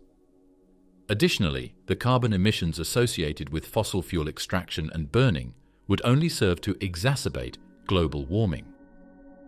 Despite these concerns, the potential for economic growth through fossil fuel extraction is undeniable. For Greenland, the decision to open up its land and waters to oil and gas exploration would be a difficult one, balancing economic benefits with environmental risks. Greenland's political leaders, who currently govern the island as an autonomous territory of Denmark, would need to carefully weigh the long-term consequences of such a decision. Alongside minerals and fossil fuels, Greenland's ice-free future could also uncover valuable geological resources such as precious stones and metals. Diamonds, sapphires, and other gemstones could be present in the landscape. Though less likely to be the primary focus of resource extraction, these valuable materials could become a secondary source of wealth for Greenland's economy. The extraction of Greenland's mineral and fossil fuel wealth could reshape the island's economy, transforming it from a sparsely populated, ice-covered region into a booming resource hub. The development of mining operations could create jobs and stimulate the local economy, drawing both investment and people from around the world. Greenland's newfound wealth could help to lift it from the periphery of the global economy to a more central role in international trade. However, there are numerous concerns about how the exploitation of these resources might play out. As the ice sheet continues to melt, the effects of resource extraction could ripple across the island, with consequences that extend far beyond the immediate area. The ecosystem that is beginning to emerge as the ice recedes could be disrupted by mining operations, as pollution, habitat destruction, and increased human activity take a toll on the land. If the goal is to address the climate crisis, the extraction of fossil fuels from Greenland would be counterproductive. There would need to be a careful examination of whether the economic benefits of resource extraction could outweigh the long-term environmental costs. As global demand for these materials grows, the island could see an influx of international corporations and foreign investment. While this could bring wealth and development, it could also lead to political tensions. Greenland may face pressure from outside interests to open up its resources for exploitation. The local population, which has traditionally been small and mostly reliant on fishing and hunting, would need to decide how to manage the wealth beneath their feet. With the island's economy potentially shifting from subsistence-based industries to resource extraction, the people of Greenland would need to navigate this complex transition carefully. While international corporations may seek to exploit the resources for profit, the local Greenlandic population may be more concerned with the preservation of their land and culture. Indigenous communities and environmental organizations would likely have strong opinions on the exploitation of Greenland's natural resources, especially given the potential environmental risks. Harnessing Greenland's natural energy, geothermal potential in a warming world. As the climate in Greenland warms and its ice sheet continues to retreat, one resource that could come to the forefront in the island's energy future is geothermal energy. Geothermal power, which harnesses the natural heat from beneath the Earth's surface, has long been considered an untapped potential in the Arctic regions. As Greenland's frozen landscape shifts, the possibility of tapping into this geothermal energy is becoming more realistic, offering a renewable and sustainable energy solution for both Greenland and the wider world. Geothermal energy is generated from the heat that exists naturally beneath the Earth's surface. The heat comes from the planet's core, where temperatures can reach thousands of degrees Celsius, and it radiates outward through the surrounding rock. In regions with significant volcanic activity or tectonic plate movements, this heat can be accessed more easily. While Greenland is not a volcanic hotspot like Iceland, it still has geothermal potential due to the geological activity beneath the surface, particularly along its tectonic plate boundaries. The island's unique position along these active geological zones, combined with the warming climate, may lead to new opportunities for tapping into this energy source. Isostatic rebound can lead to new geological formations, potentially making the geothermal heat sources that were once difficult to reach more accessible. With the reduction in ice cover, areas that were previously insulated are being exposed to warmer temperatures, making it easier to explore and access geothermal energy beneath the surface. The island's geothermal potential is now closer to the surface, and this process of thawing might open the door to future geothermal exploration. With the advancements in drilling and technology, researchers are increasingly able to study the geothermal reserves beneath Greenland, allowing them to assess the energy they could provide. In certain regions of Greenland, the warming temperatures could also lead to the creation of more geothermal systems. The melting ice means more water entering the ground, where it can mix with geothermal heat to form steam. This steam can be harnessed to generate electricity or provide heating. In the past, much of Greenland's potential geothermal energy remained out of reach due to the thick ice cover and the lack of infrastructure to tap into these resources. However, with the changing landscape, many experts see an opportunity for geothermal energy to play a larger role in the island's future. Currently, Greenland relies on imported oil and diesel to meet its energy needs, but the potential for geothermal power could change this. The energy generated from geothermal sources is constant and not reliant on fluctuating weather conditions, unlike wind or solar power. This consistency could be particularly valuable in a region like Greenland, where extreme cold, long winters, and periods of limited sunlight make other renewable energy sources less effective. Geothermal energy is clean and renewable, emitting little to no greenhouse gases. As the world moves toward a future powered by renewable energy, harnessing the geothermal potential of Greenland could make a significant contribution to global energy demands while reducing reliance on fossil fuels. With the Arctic region already experiencing the impacts of climate change at an accelerated rate, the transition to renewable energy sources is crucial for mitigating the long-term effects of global warming.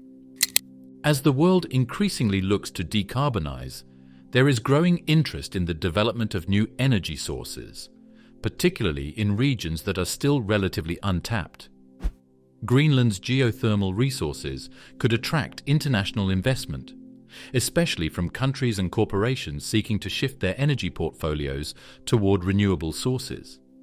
Such investments could bring new infrastructure, jobs, and technological advancements to Greenland, stimulating its economy in ways that oil and gas extraction have not. Additionally, the accessibility of geothermal energy could make Greenland a hub for innovation in renewable energy technologies. As researchers and energy companies continue to explore and develop geothermal systems, Greenland could become a leading player in the growing field of geothermal energy, potentially exporting this technology to other countries. The island's relatively small population and vast, largely uninhabited spaces could make it an ideal location for large-scale geothermal projects with minimal disruption to local communities. The possibilities for utilizing geothermal energy also extend beyond electricity generation. In Greenland's colder climate, where winter temperatures can plummet to extreme lows, geothermal heating systems could provide a reliable and efficient means of warming homes and businesses. This could help reduce energy consumption from imported fossil fuels, making everyday life more affordable and sustainable for Greenland's residents. In remote areas of the island, where access to the energy grid may be limited, geothermal heating could be a practical solution, providing consistent warmth without the need for costly fuel imports. However, while the warming climate may make geothermal energy more accessible, there are still technological, economic, and logistical hurdles to overcome. Geothermal drilling is an expensive and complex process, requiring specialized equipment and expertise. In Greenland's remote regions, building the necessary infrastructure to support geothermal energy production could be a difficult and costly endeavor. The costs of drilling, creating power plants, and establishing a distribution network would need to be carefully balanced against the benefits of renewable energy. In addition to the technical challenges, the environmental impact of geothermal energy extraction must also be considered. Although geothermal power is generally considered to be a clean energy source, drilling into the Earth's crust carries the potential for localized environmental disruption. The release of gases, including carbon dioxide and sulfur, during geothermal drilling could have negative effects on local ecosystems if not carefully managed. Additionally, the creation of large geothermal plants and drilling operations could have an impact on the landscape, particularly in delicate Arctic environments. Moreover, The economic viability of geothermal energy in Greenland will depend on the price of competing energy sources and the long-term sustainability of geothermal resources. While geothermal power offers a renewable and consistent energy solution, it may take years, even decades, for Greenland to fully realize the potential of its geothermal reserves. The investment needed to develop these resources could be substantial, and the economic return may not be immediate. A new home. How climate change could make Greenland livable for humans. The first and most obvious change that would need to take place for Greenland to become more livable is the climate itself. With temperatures rising, many areas of Greenland, particularly in the southern and coastal regions, could become warmer and more temperate over time. As the ice sheet retreats, these areas would be exposed to longer growing seasons, milder winters, and more stable temperatures. In this new climate, it would become possible for people to live and thrive, as the severe cold that currently defines Greenland's climate would no longer be a barrier. One of the key factors in making Greenland more livable would be the development of infrastructure. Today, Greenland's infrastructure is limited, with most settlements located along the coast and few roads connecting them to each other. The capital, Nuuk, is one of the island's largest cities, but the population is still relatively small, and much of the island remains sparsely populated. However, if Greenland's climate were to warm sufficiently, the need for more infrastructure would grow. Roads, bridges, and airports would become essential to connect various parts of the island and facilitate transportation. Cities and towns would need to expand, with new buildings and housing being constructed to accommodate a larger population. The rise of new agricultural areas, more suitable for farming, would also lead to an increased demand for transportation networks to move goods and resources across the island. While Greenland has vast natural resources, including hydropower potential, the current infrastructure is not sufficient to support a large population. However, as the climate warms, access to energy could improve, with geothermal energy and hydropower becoming more accessible in certain areas. Wind and solar power could also be harnessed as secondary sources to meet the energy demands of a growing population. Today, Greenland's agricultural output is minimal, with only small-scale farming in certain areas. The island's cold temperatures, short growing seasons, and rocky, barren soil make large-scale agriculture nearly impossible. However, with rising temperatures, new possibilities could emerge. The warming of the climate could lead to longer growing seasons, allowing farmers to cultivate crops that were once unimaginable in Greenland's harsh environment. Wheat, barley, potatoes, and even fruits like apples and berries could become viable crops in certain areas, particularly in the southern parts of the island, where conditions would be more favorable for agriculture.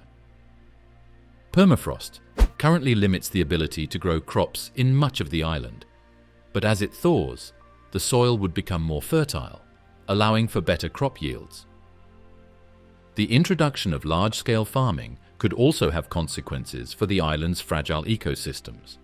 Excessive use of fertilizers, pesticides, and irrigation could pollute freshwater systems and harm local wildlife.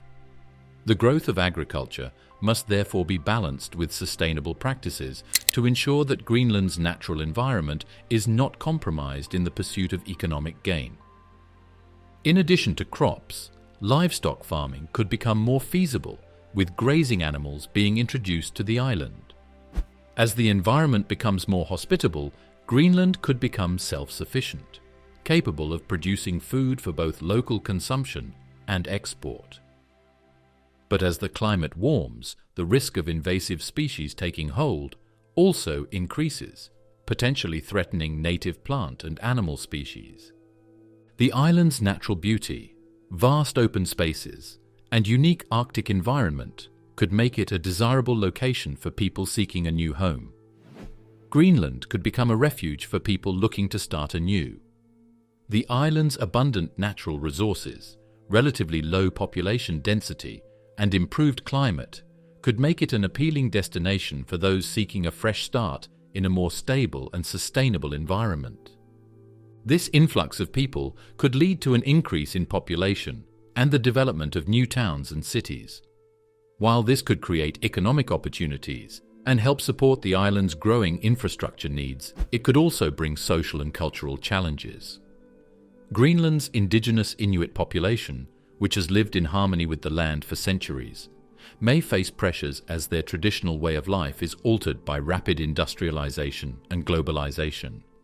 Striking a balance between economic growth and the preservation of Greenland's unique cultural heritage will be essential to maintaining social stability and ensuring that the benefits of these new industries are shared by all.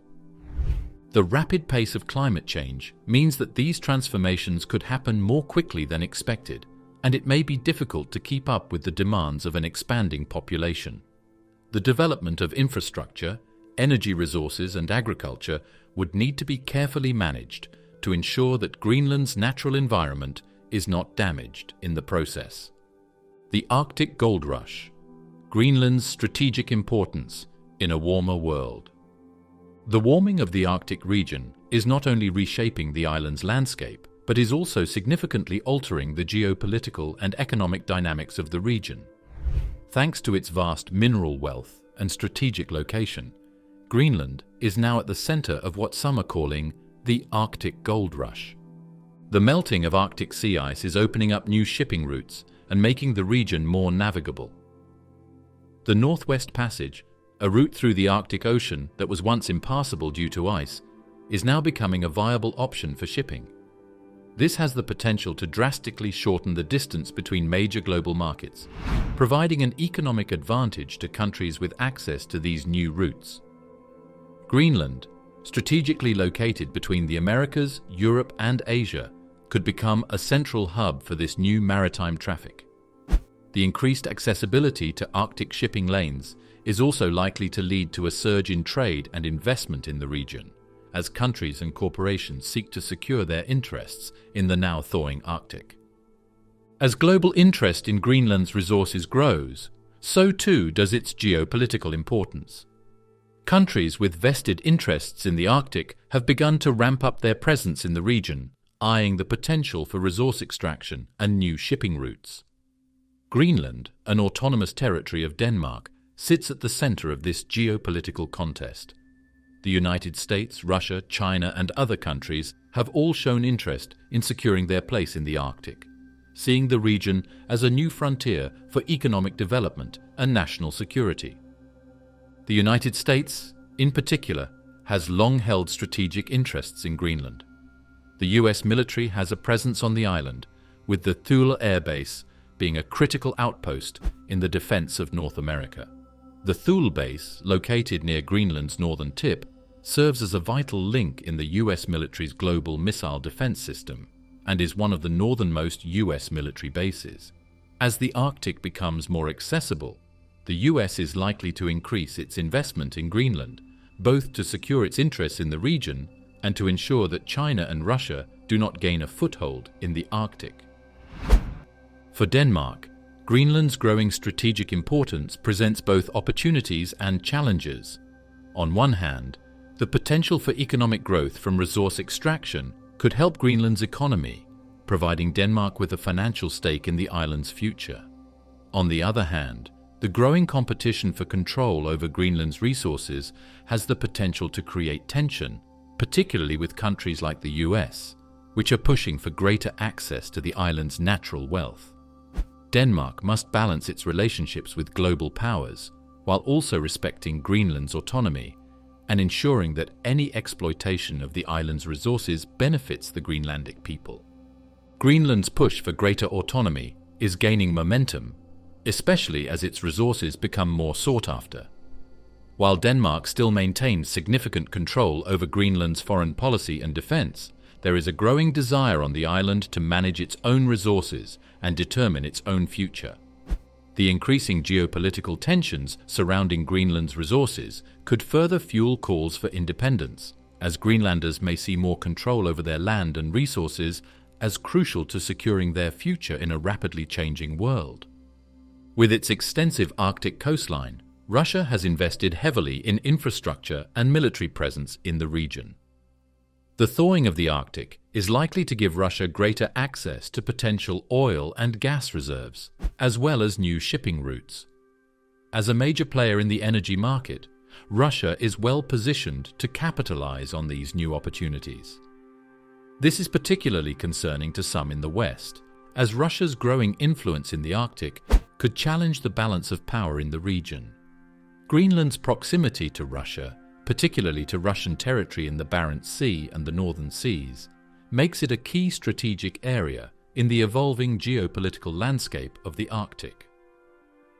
In recent years, Russia has been fortifying its position in the Arctic, reopening old military bases and conducting military exercises in the region, which signals a clear intent to protect and expand its influence in the area.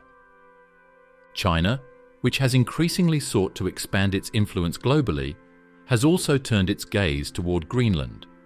Although China is not geographically a part of the Arctic, it has expressed interest in the region's resources and shipping routes. In recent years, China has made significant investments in Arctic infrastructure, including in Iceland and Canada, and has sought to establish itself as a player in the region.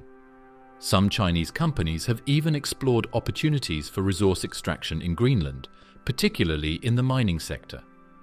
As one of the world's leading consumers of rare earth elements, China has increasingly sought to secure access to these resources in the Arctic region. With its vast capital resources and technological expertise, China is well positioned to play a significant role in the Arctic's economic future. The Belt and Road Initiative, a massive global infrastructure plan, could extend to the Arctic as part of China's strategy to establish a greater presence in the region.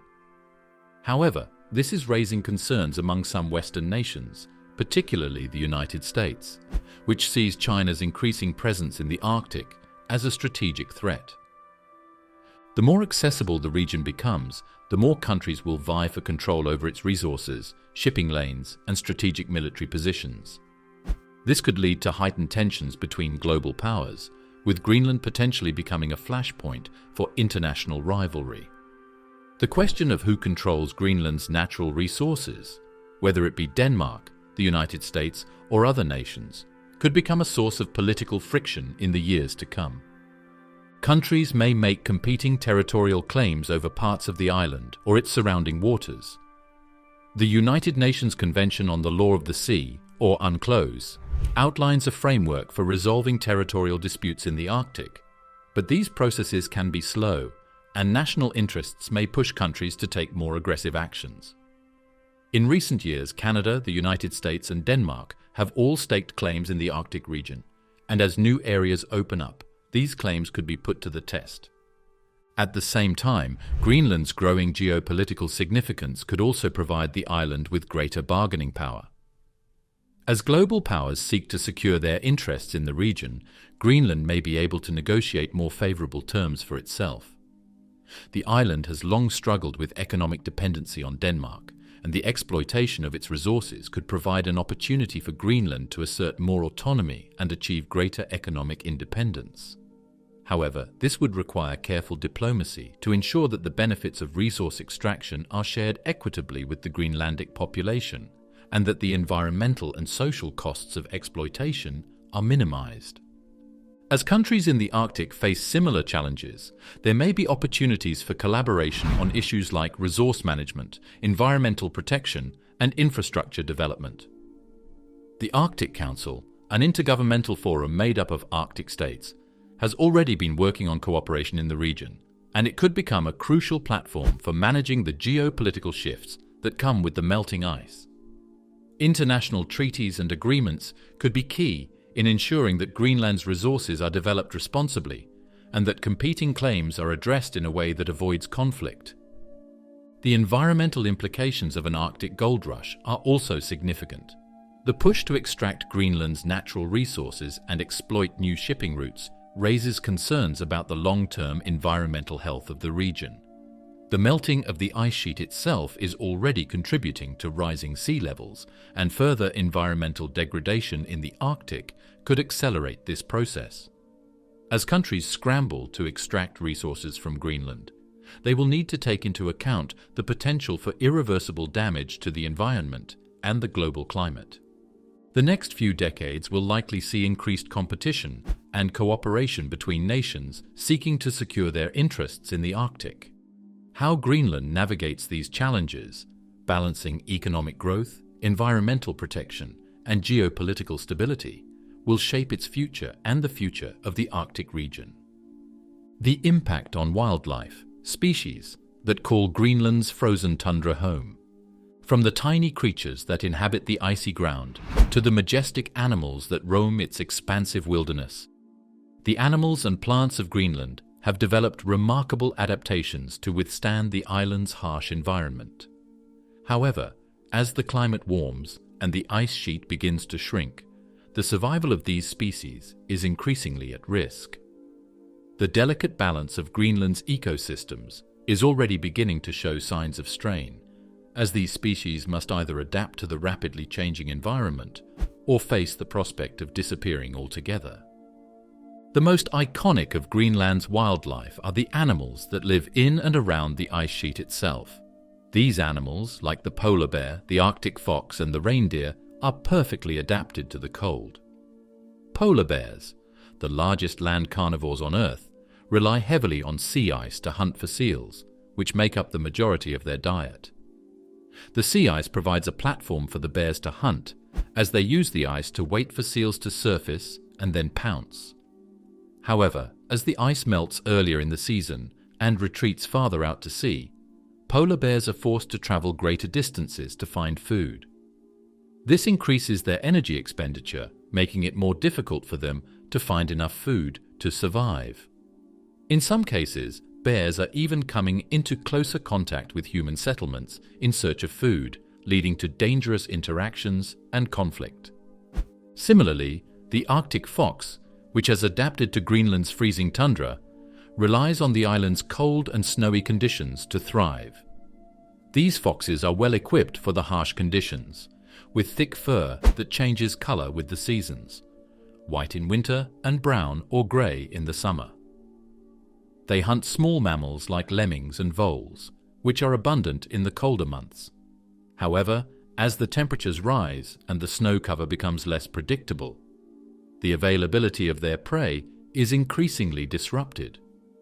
The warmer temperatures also mean that Arctic foxes may have to compete with other species, like red foxes, which are moving further north as the climate changes. This competition could push the Arctic foxes out of their natural habitats, leading to a decline in their populations. Reindeer are known for their ability to endure extreme cold and are well adapted to the Arctic environment. They have thick coats, hooves that help them navigate deep snow, and a remarkable ability to store fat for the long, harsh winters. However, as the ice sheet melts and the ground becomes more exposed, reindeer are facing a shortage of the lichens and mosses they depend on for food.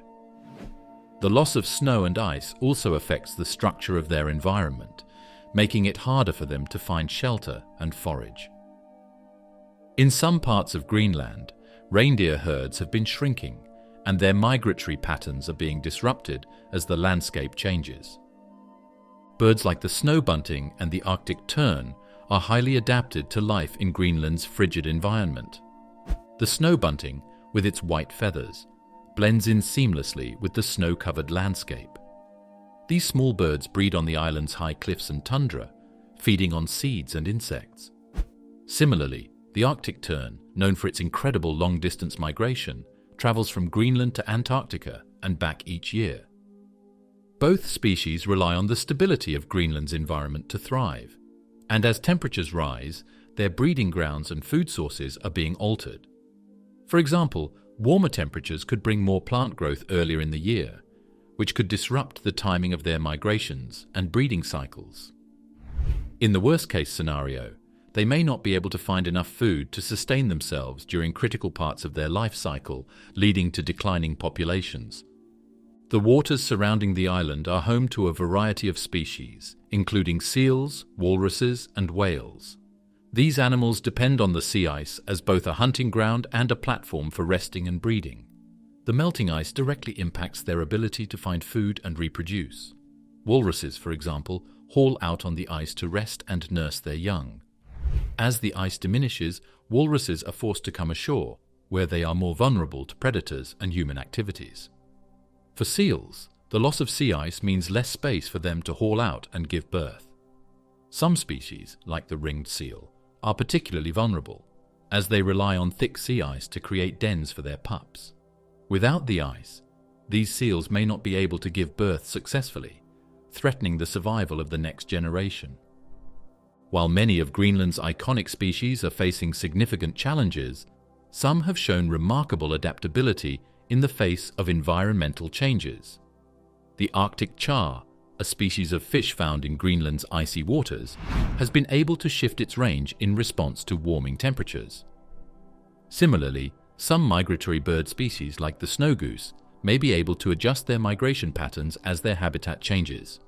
However, these adjustments are not without their limits. As the climate continues to warm, it is unclear how much longer these species will be able to adapt. For many, the rapid pace of change is too much to handle.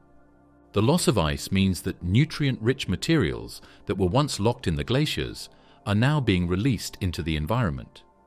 This could lead to shifts in the availability of food for certain species.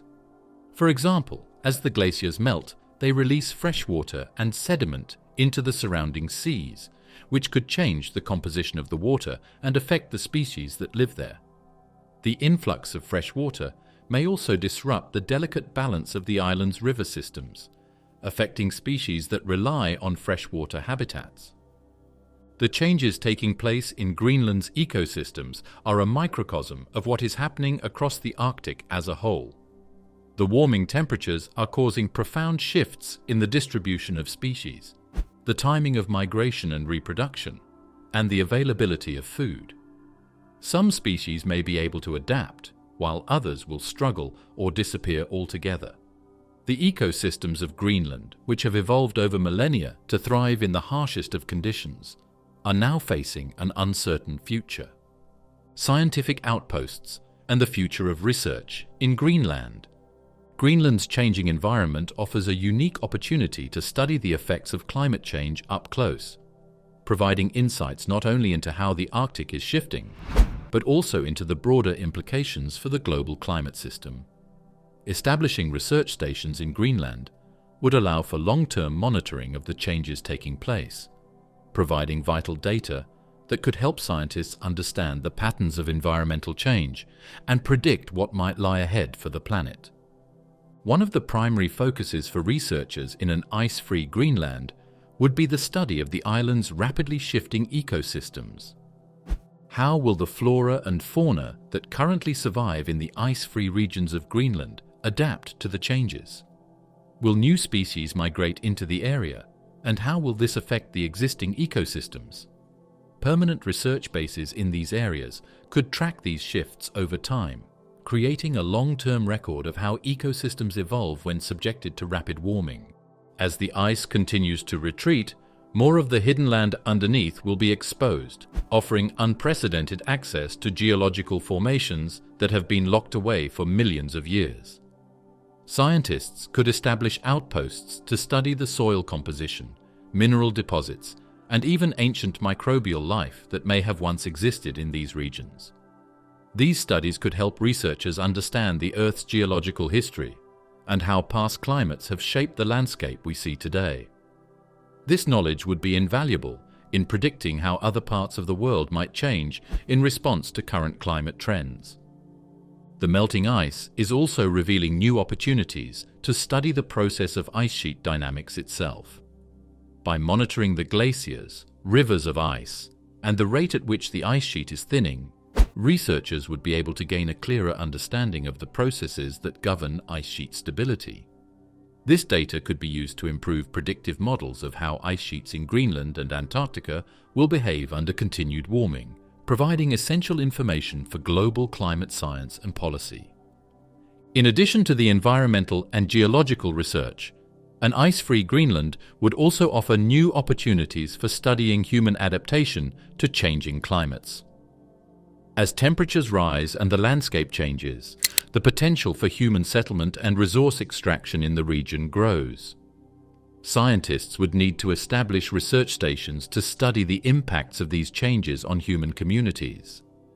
How could infrastructure be developed in an ice-free Greenland to support new settlements or industries? What are the risks of human activity in a rapidly warming environment, and how can they be mitigated? These are important questions that need to be addressed as the possibility of a more hospitable Greenland becomes a reality. Given the potential wealth of resources under the ice sheet, there would also be a need for research into the environmental impacts of resource extraction. Researchers would be needed to assess the environmental risks associated with mining and drilling in such a sensitive environment. Establishing permanent outposts in Greenland would allow scientists to monitor the effects of human activities on the land, the wildlife, and the ecosystems. By studying these impacts in real time, scientists could help ensure that any future development in Greenland is done sustainably and responsibly. They would also serve as a base for international collaboration. The challenges presented by a changing Greenland are not isolated to the island alone, but are part of the larger, global issue of climate change. By bringing together researchers from different countries and disciplines, these outposts could foster a collaborative environment where scientists share data, ideas, and solutions. International cooperation would be essential in addressing the far-reaching consequences of climate change, and Greenland's changing environment could become a focal point for this global effort. Establishing these stations would come with significant logistical challenges. The changing climate means that traditional ways of accessing the island, such as by ship or icebreaker, are becoming less reliable. As the ice retreats, scientists may find it more difficult to navigate the waters around Greenland. With increased melting, the possibility of rising sea levels and unpredictable weather patterns would create more challenges for researchers trying to maintain long-term presence on the island. Overcoming these challenges would require innovation in transportation, building technologies, and resource management. One of the key aspects of establishing research outposts would be ensuring that the stations are sustainable and capable of operating in a rapidly changing environment. Traditional methods of constructing buildings and infrastructure may no longer be appropriate in a warming Greenland. As the ground shifts and the landscape changes, it would be necessary to design buildings and research facilities that can adapt to these changes. Moreover, as the region becomes more accessible to resource extraction, there is the risk of overexploitation and environmental degradation. Ensuring that research outposts remain focused on science and conservation, rather than exploitation, would be crucial. The lost civilizations beneath the ice. What if Greenland held ancient secrets? For centuries, the vast ice sheet covering Greenland has kept its secrets well hidden. The island, while rich in natural beauty and extreme landscapes, has always been seen as a remote and harsh environment. Today, the ice is seen as an unforgiving natural barrier, but it's not hard to imagine that in earlier times, the situation may have been quite different.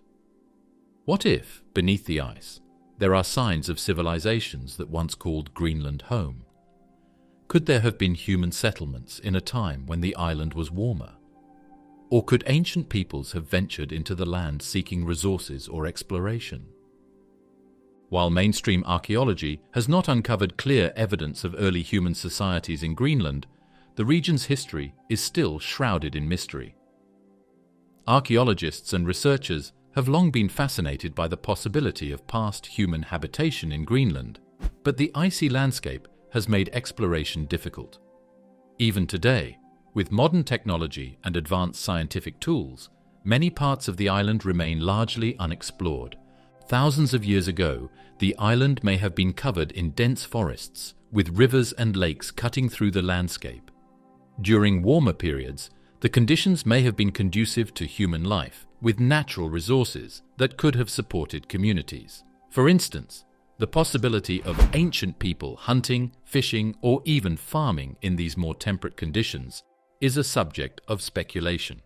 Researchers have often pointed to the fact that the Vikings once established settlements in Greenland in the 10th century, suggesting that the island was not always the frozen tundra we know today. These Norse settlements, although short-lived, may be the most recent evidence of human presence on the island. But what if there were other civilizations here long before them? Many ancient cultures are known to have lived in regions we now consider inhospitable. Think of the deserts of Egypt or the harsh northern landscapes of Siberia. Could it be that early human societies existed on Greenland too, thriving in a much warmer, more temperate climate before the ice sheet slowly encroached? Evidence of past human activity could still be preserved in the ice, in the form of tools, artifacts, and other signs of human habitation. Over time, the shifting and compressing ice could have trapped and preserved these objects, making it possible for modern researchers to uncover them. Ice cores extracted from Greenland's ice sheet have already provided vital information about past climates, revealing how temperatures and atmospheric conditions have changed over millennia. But could these ice cores also hold secrets about the people who lived there? Could remnants of their lives, be it pottery, tools, or even ancient written records, lie frozen beneath the surface, waiting to be uncovered? Researchers have speculated that ancient human artifacts could be buried in the subglacial regions of Greenland, areas that remain hidden beneath layers of ice that can reach several kilometers thick. In recent years, scientists have begun to use advanced technologies like radar and remote sensing to explore the landscape beneath the ice. These techniques allow them to map the features of the land hidden below and could one day help locate signs of past human activity.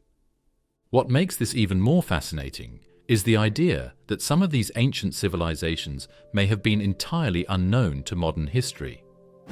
Throughout time, numerous ancient civilizations have risen and fallen, many of which have left little or no trace of their existence.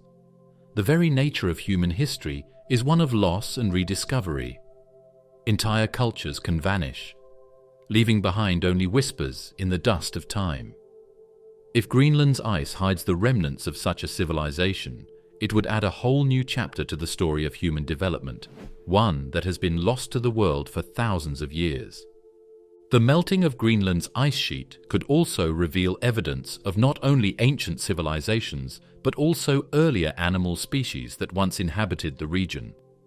The frozen land might contain fossils of long-extinct creatures, providing insights into how life adapted to the changing climates of the distant past. In a sense, the thawing of Greenland could offer a glimpse into a lost world, one that has remained hidden beneath the ice for millennia. Just as archaeologists have uncovered lost cities and cultures in other parts of the world, it is possible that future generations will look back on the melting of Greenland's ice as a key moment in the rediscovery of humanity's forgotten past. Frozen in time, the possibility of discovering pre-ice age organisms preserved beneath the surface. Ice is an excellent preservative, capable of preserving biological material for extremely long periods of time, sometimes millions of years. This is why ice cores taken from polar regions have been invaluable in understanding the past.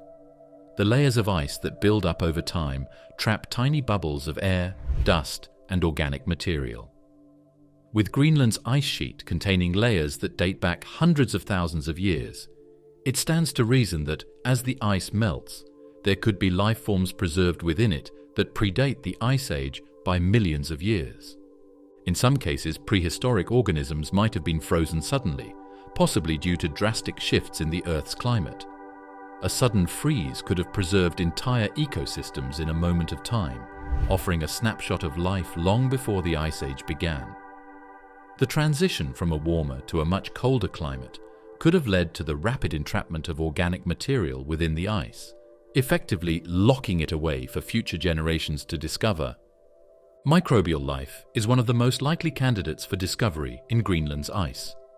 Microorganisms, including bacteria, algae, and protozoa, are known to survive in extreme conditions, including frozen environments.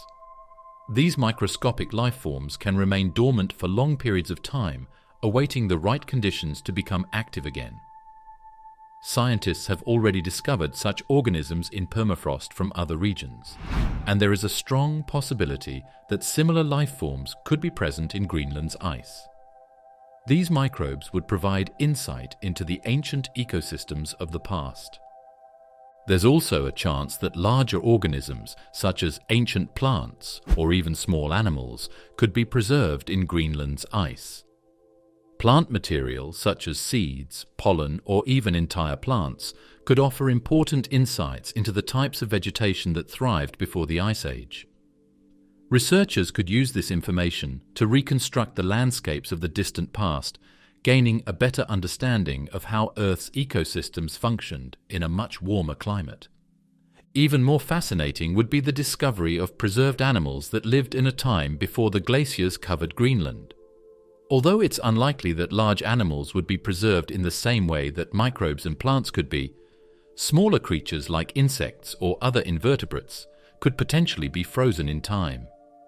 These organisms could offer a detailed look into how ancient life forms adapted to the environment before the Ice Age. The discovery of such creatures could dramatically change our understanding of evolutionary history, showing how life forms evolved in different climates and how they responded to sudden changes in temperature.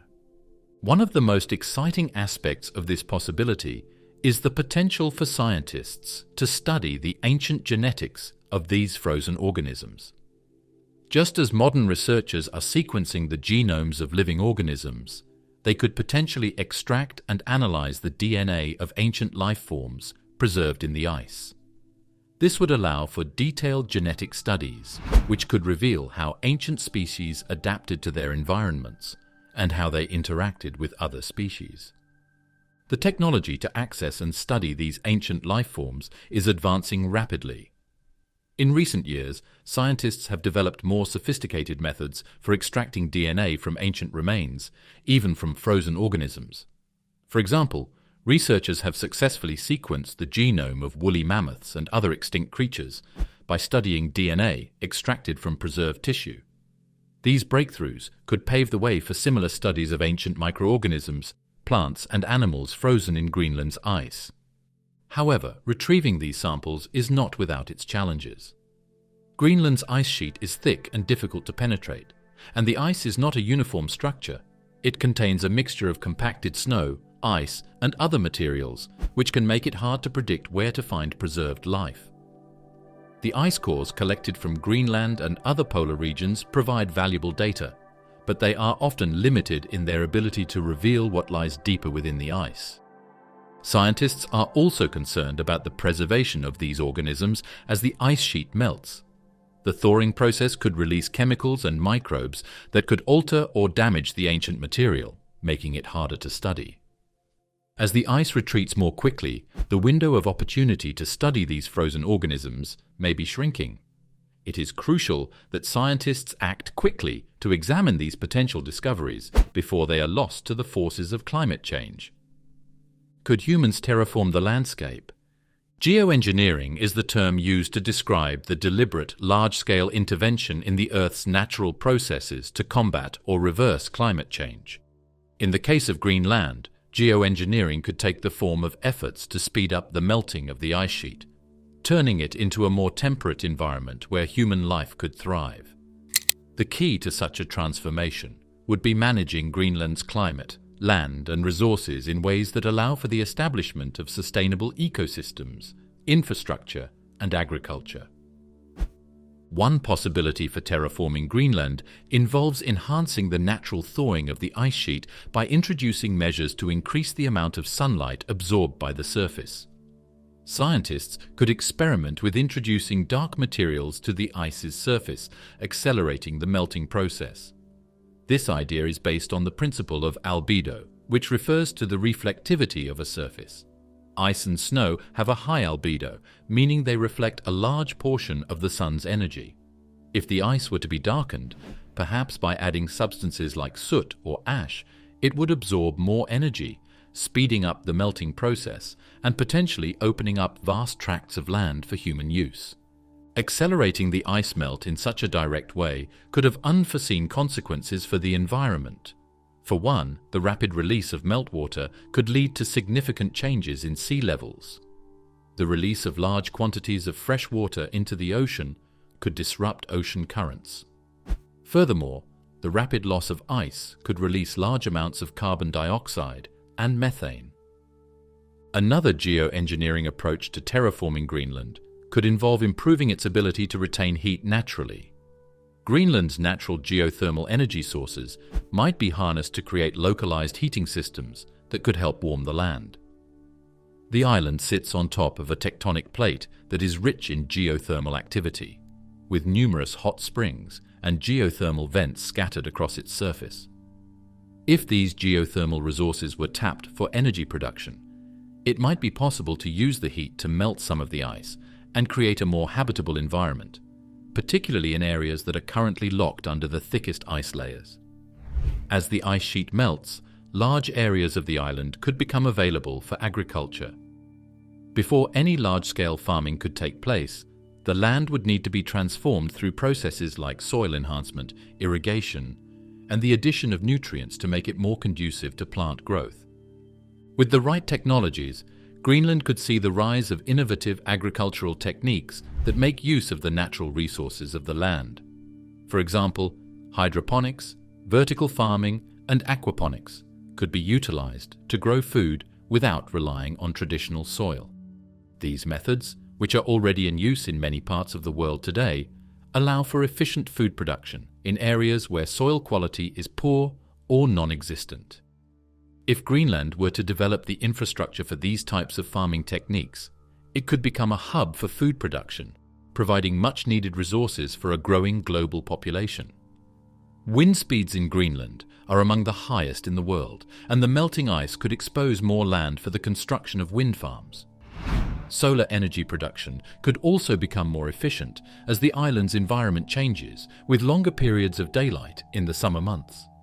Despite the potential benefits, such large-scale geoengineering projects come with numerous risks. A complete transformation of Greenland's ice sheet could have cascading effects on global sea levels, weather patterns, and ecosystems. There are also ethical and political considerations. Who owns Greenland's land and resources? Who decides how it is used? And who benefits from the transformation?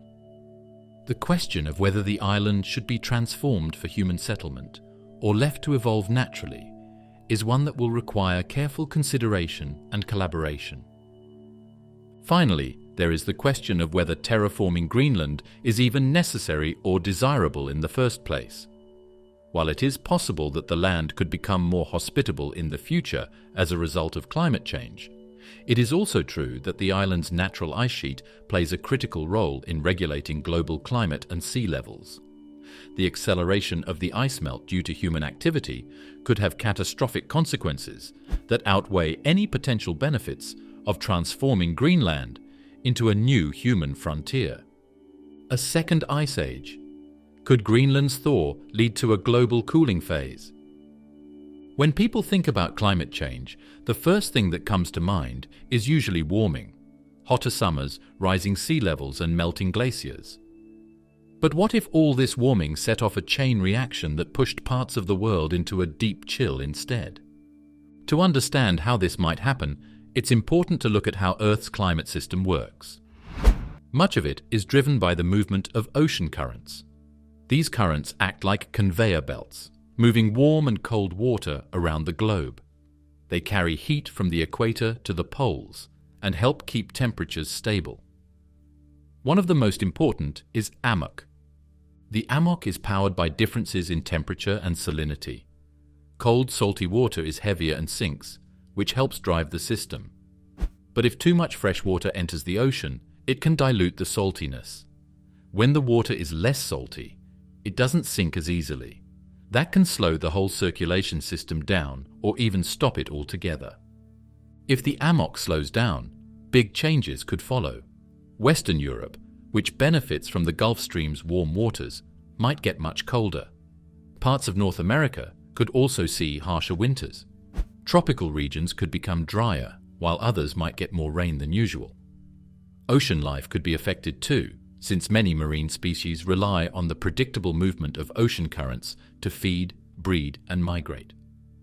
In recent years, there have been signs that the AMOC is weakening. Some data suggests that it is now slower than at any time in the last 1,000 years. While there's still debate about how fast it's changing or what the full effects will be, the possibility that Greenland's meltwater is playing a role is being taken more seriously. If the slowdown continues and the system collapses, the climate effects could be sharp and widespread. Europe could become significantly colder within just a few decades. Some models suggest drops in average temperatures of 5 to 10 degrees Celsius in places like the United Kingdom and Scandinavia. This would not be like the last ice age, with glaciers covering much of the northern hemisphere, but it could still be extremely disruptive. Shorter growing seasons, frozen rivers, and long, harsh winters could challenge modern agriculture, infrastructure, and energy systems. This has happened before. Around 12,800 years ago, Earth went through a mysterious period called the Younger Dryas. After a long warming phase following the last ice age, global temperatures suddenly plunged. In some places, the drop was as much as 10 degrees Celsius. This cold spell lasted for over 1,000 years. One theory is that meltwater from a massive ice lake in North America spilled into the North Atlantic, disrupting ocean currents in a way that looks very similar to what scientists fear could happen again. If it happened once, it might happen again. The Earth's climate is full of feedback loops, some that heat things up and some that cool them down.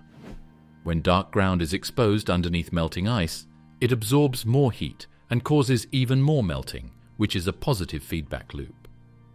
But when the AMOC slows down, it could set off a negative feedback loop, pulling temperatures in the opposite direction.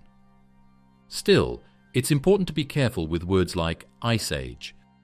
Most scientists don't expect glaciers to cover New York or London again anytime soon. But a significant shift in temperature and weather could still have major effects on life around the world.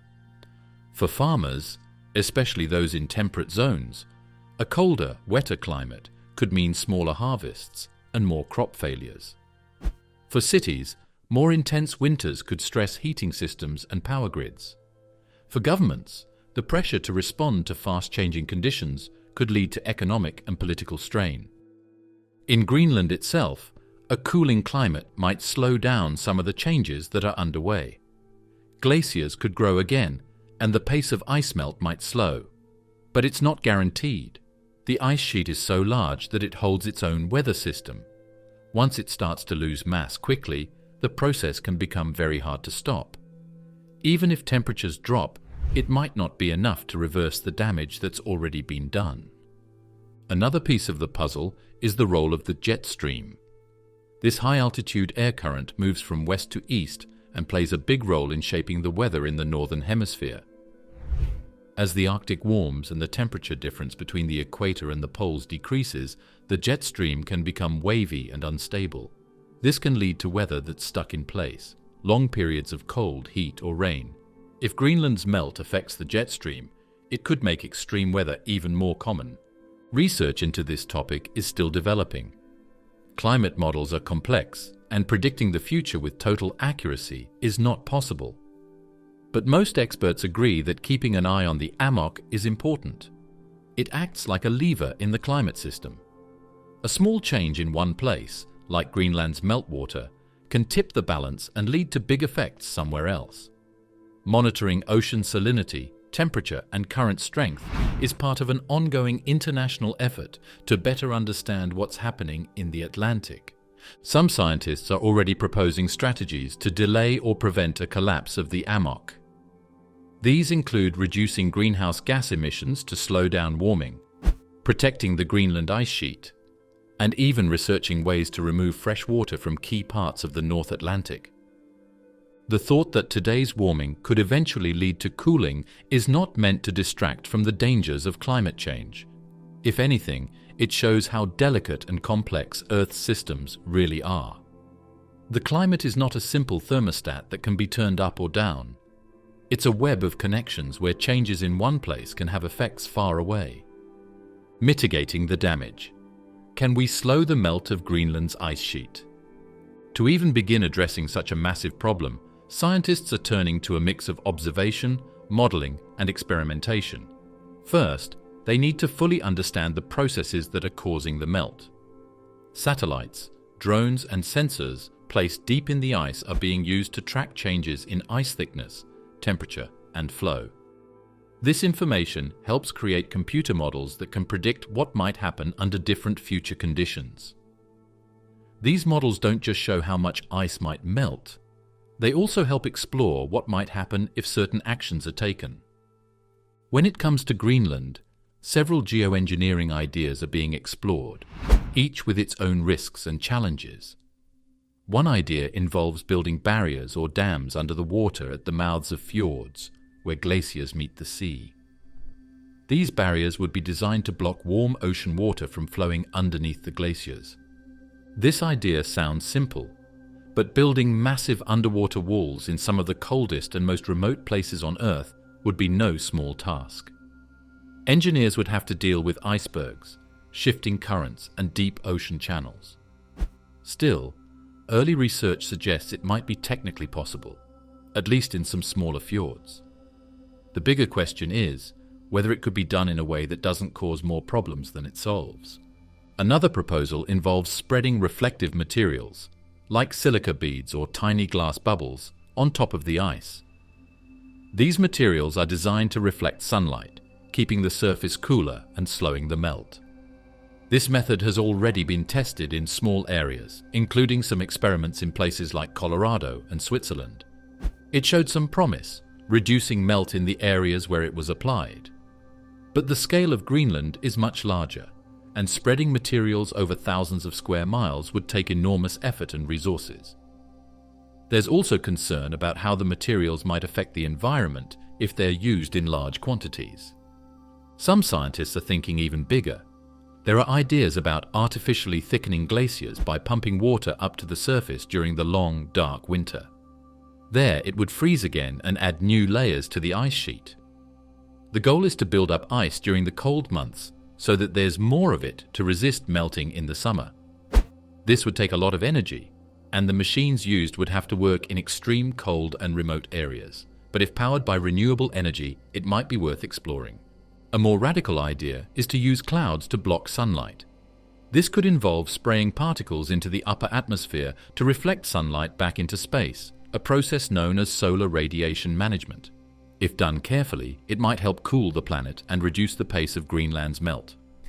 But the risks are huge. Changing the amount of sunlight that reaches Earth could have unpredictable effects on rainfall, wind patterns, and crop growth. It would not be a fix, just a delay. And once started, it might have to continue for hundreds of years. Reducing greenhouse gas emissions is still the most direct and effective way to slow the melting of Greenland's ice. The less we heat the planet, the less ice will melt. That's why scientists continue to stress the importance of global action on emissions.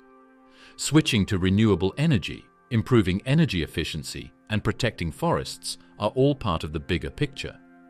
Greenland may be part of the Kingdom of Denmark, but the ice that melts there affects sea levels everywhere. That means countries around the world have a shared interest in protecting it. Organizations like the Arctic Council, as well as agreements like the Paris Climate Accord, help bring nations together to share research and set goals. Indigenous Greenlanders are already seeing the effects of a changing environment. Their knowledge of the land, the ice, and the weather patterns can help shape better, more informed solutions. Some of the most valuable data about changing ice conditions comes not from satellites, but from people who have lived on and near the ice for generations. The more people understand the risks and the science behind Greenland's melting, the more support there will be for action. Documentaries, school programs, and public outreach campaigns help spread the word and build momentum. Every decision, from the cars we drive to the energy we use, connects back to the larger system that is driving climate change. None of the potential solutions are simple, and none of them offer a perfect fix. Geoengineering may buy time, but it won't stop the root problem. Cutting emissions may slow the melt, but the ice will still respond slowly due to how much heat is already stored in the oceans and atmosphere. Restoring balance to a system as large and complex as Earth's climate takes time. Yet, there is hope. Scientists are learning more every year. New tools, better models, and more data are helping researchers understand exactly how and why Greenland is melting. That knowledge brings new ideas, and sometimes new possibilities. If humanity chooses to act with care, coordination, and urgency, there is still a chance to reduce the damage and protect the future. Greenland may be far away, but the decisions we make in the rest of the world will continue to shape what happens there for decades to come. And with that, today's journey comes to an end. What topic would you like to see covered next? Comment down below, and if you enjoyed this video, consider leaving a like and subscribing to the channel. Thanks for watching.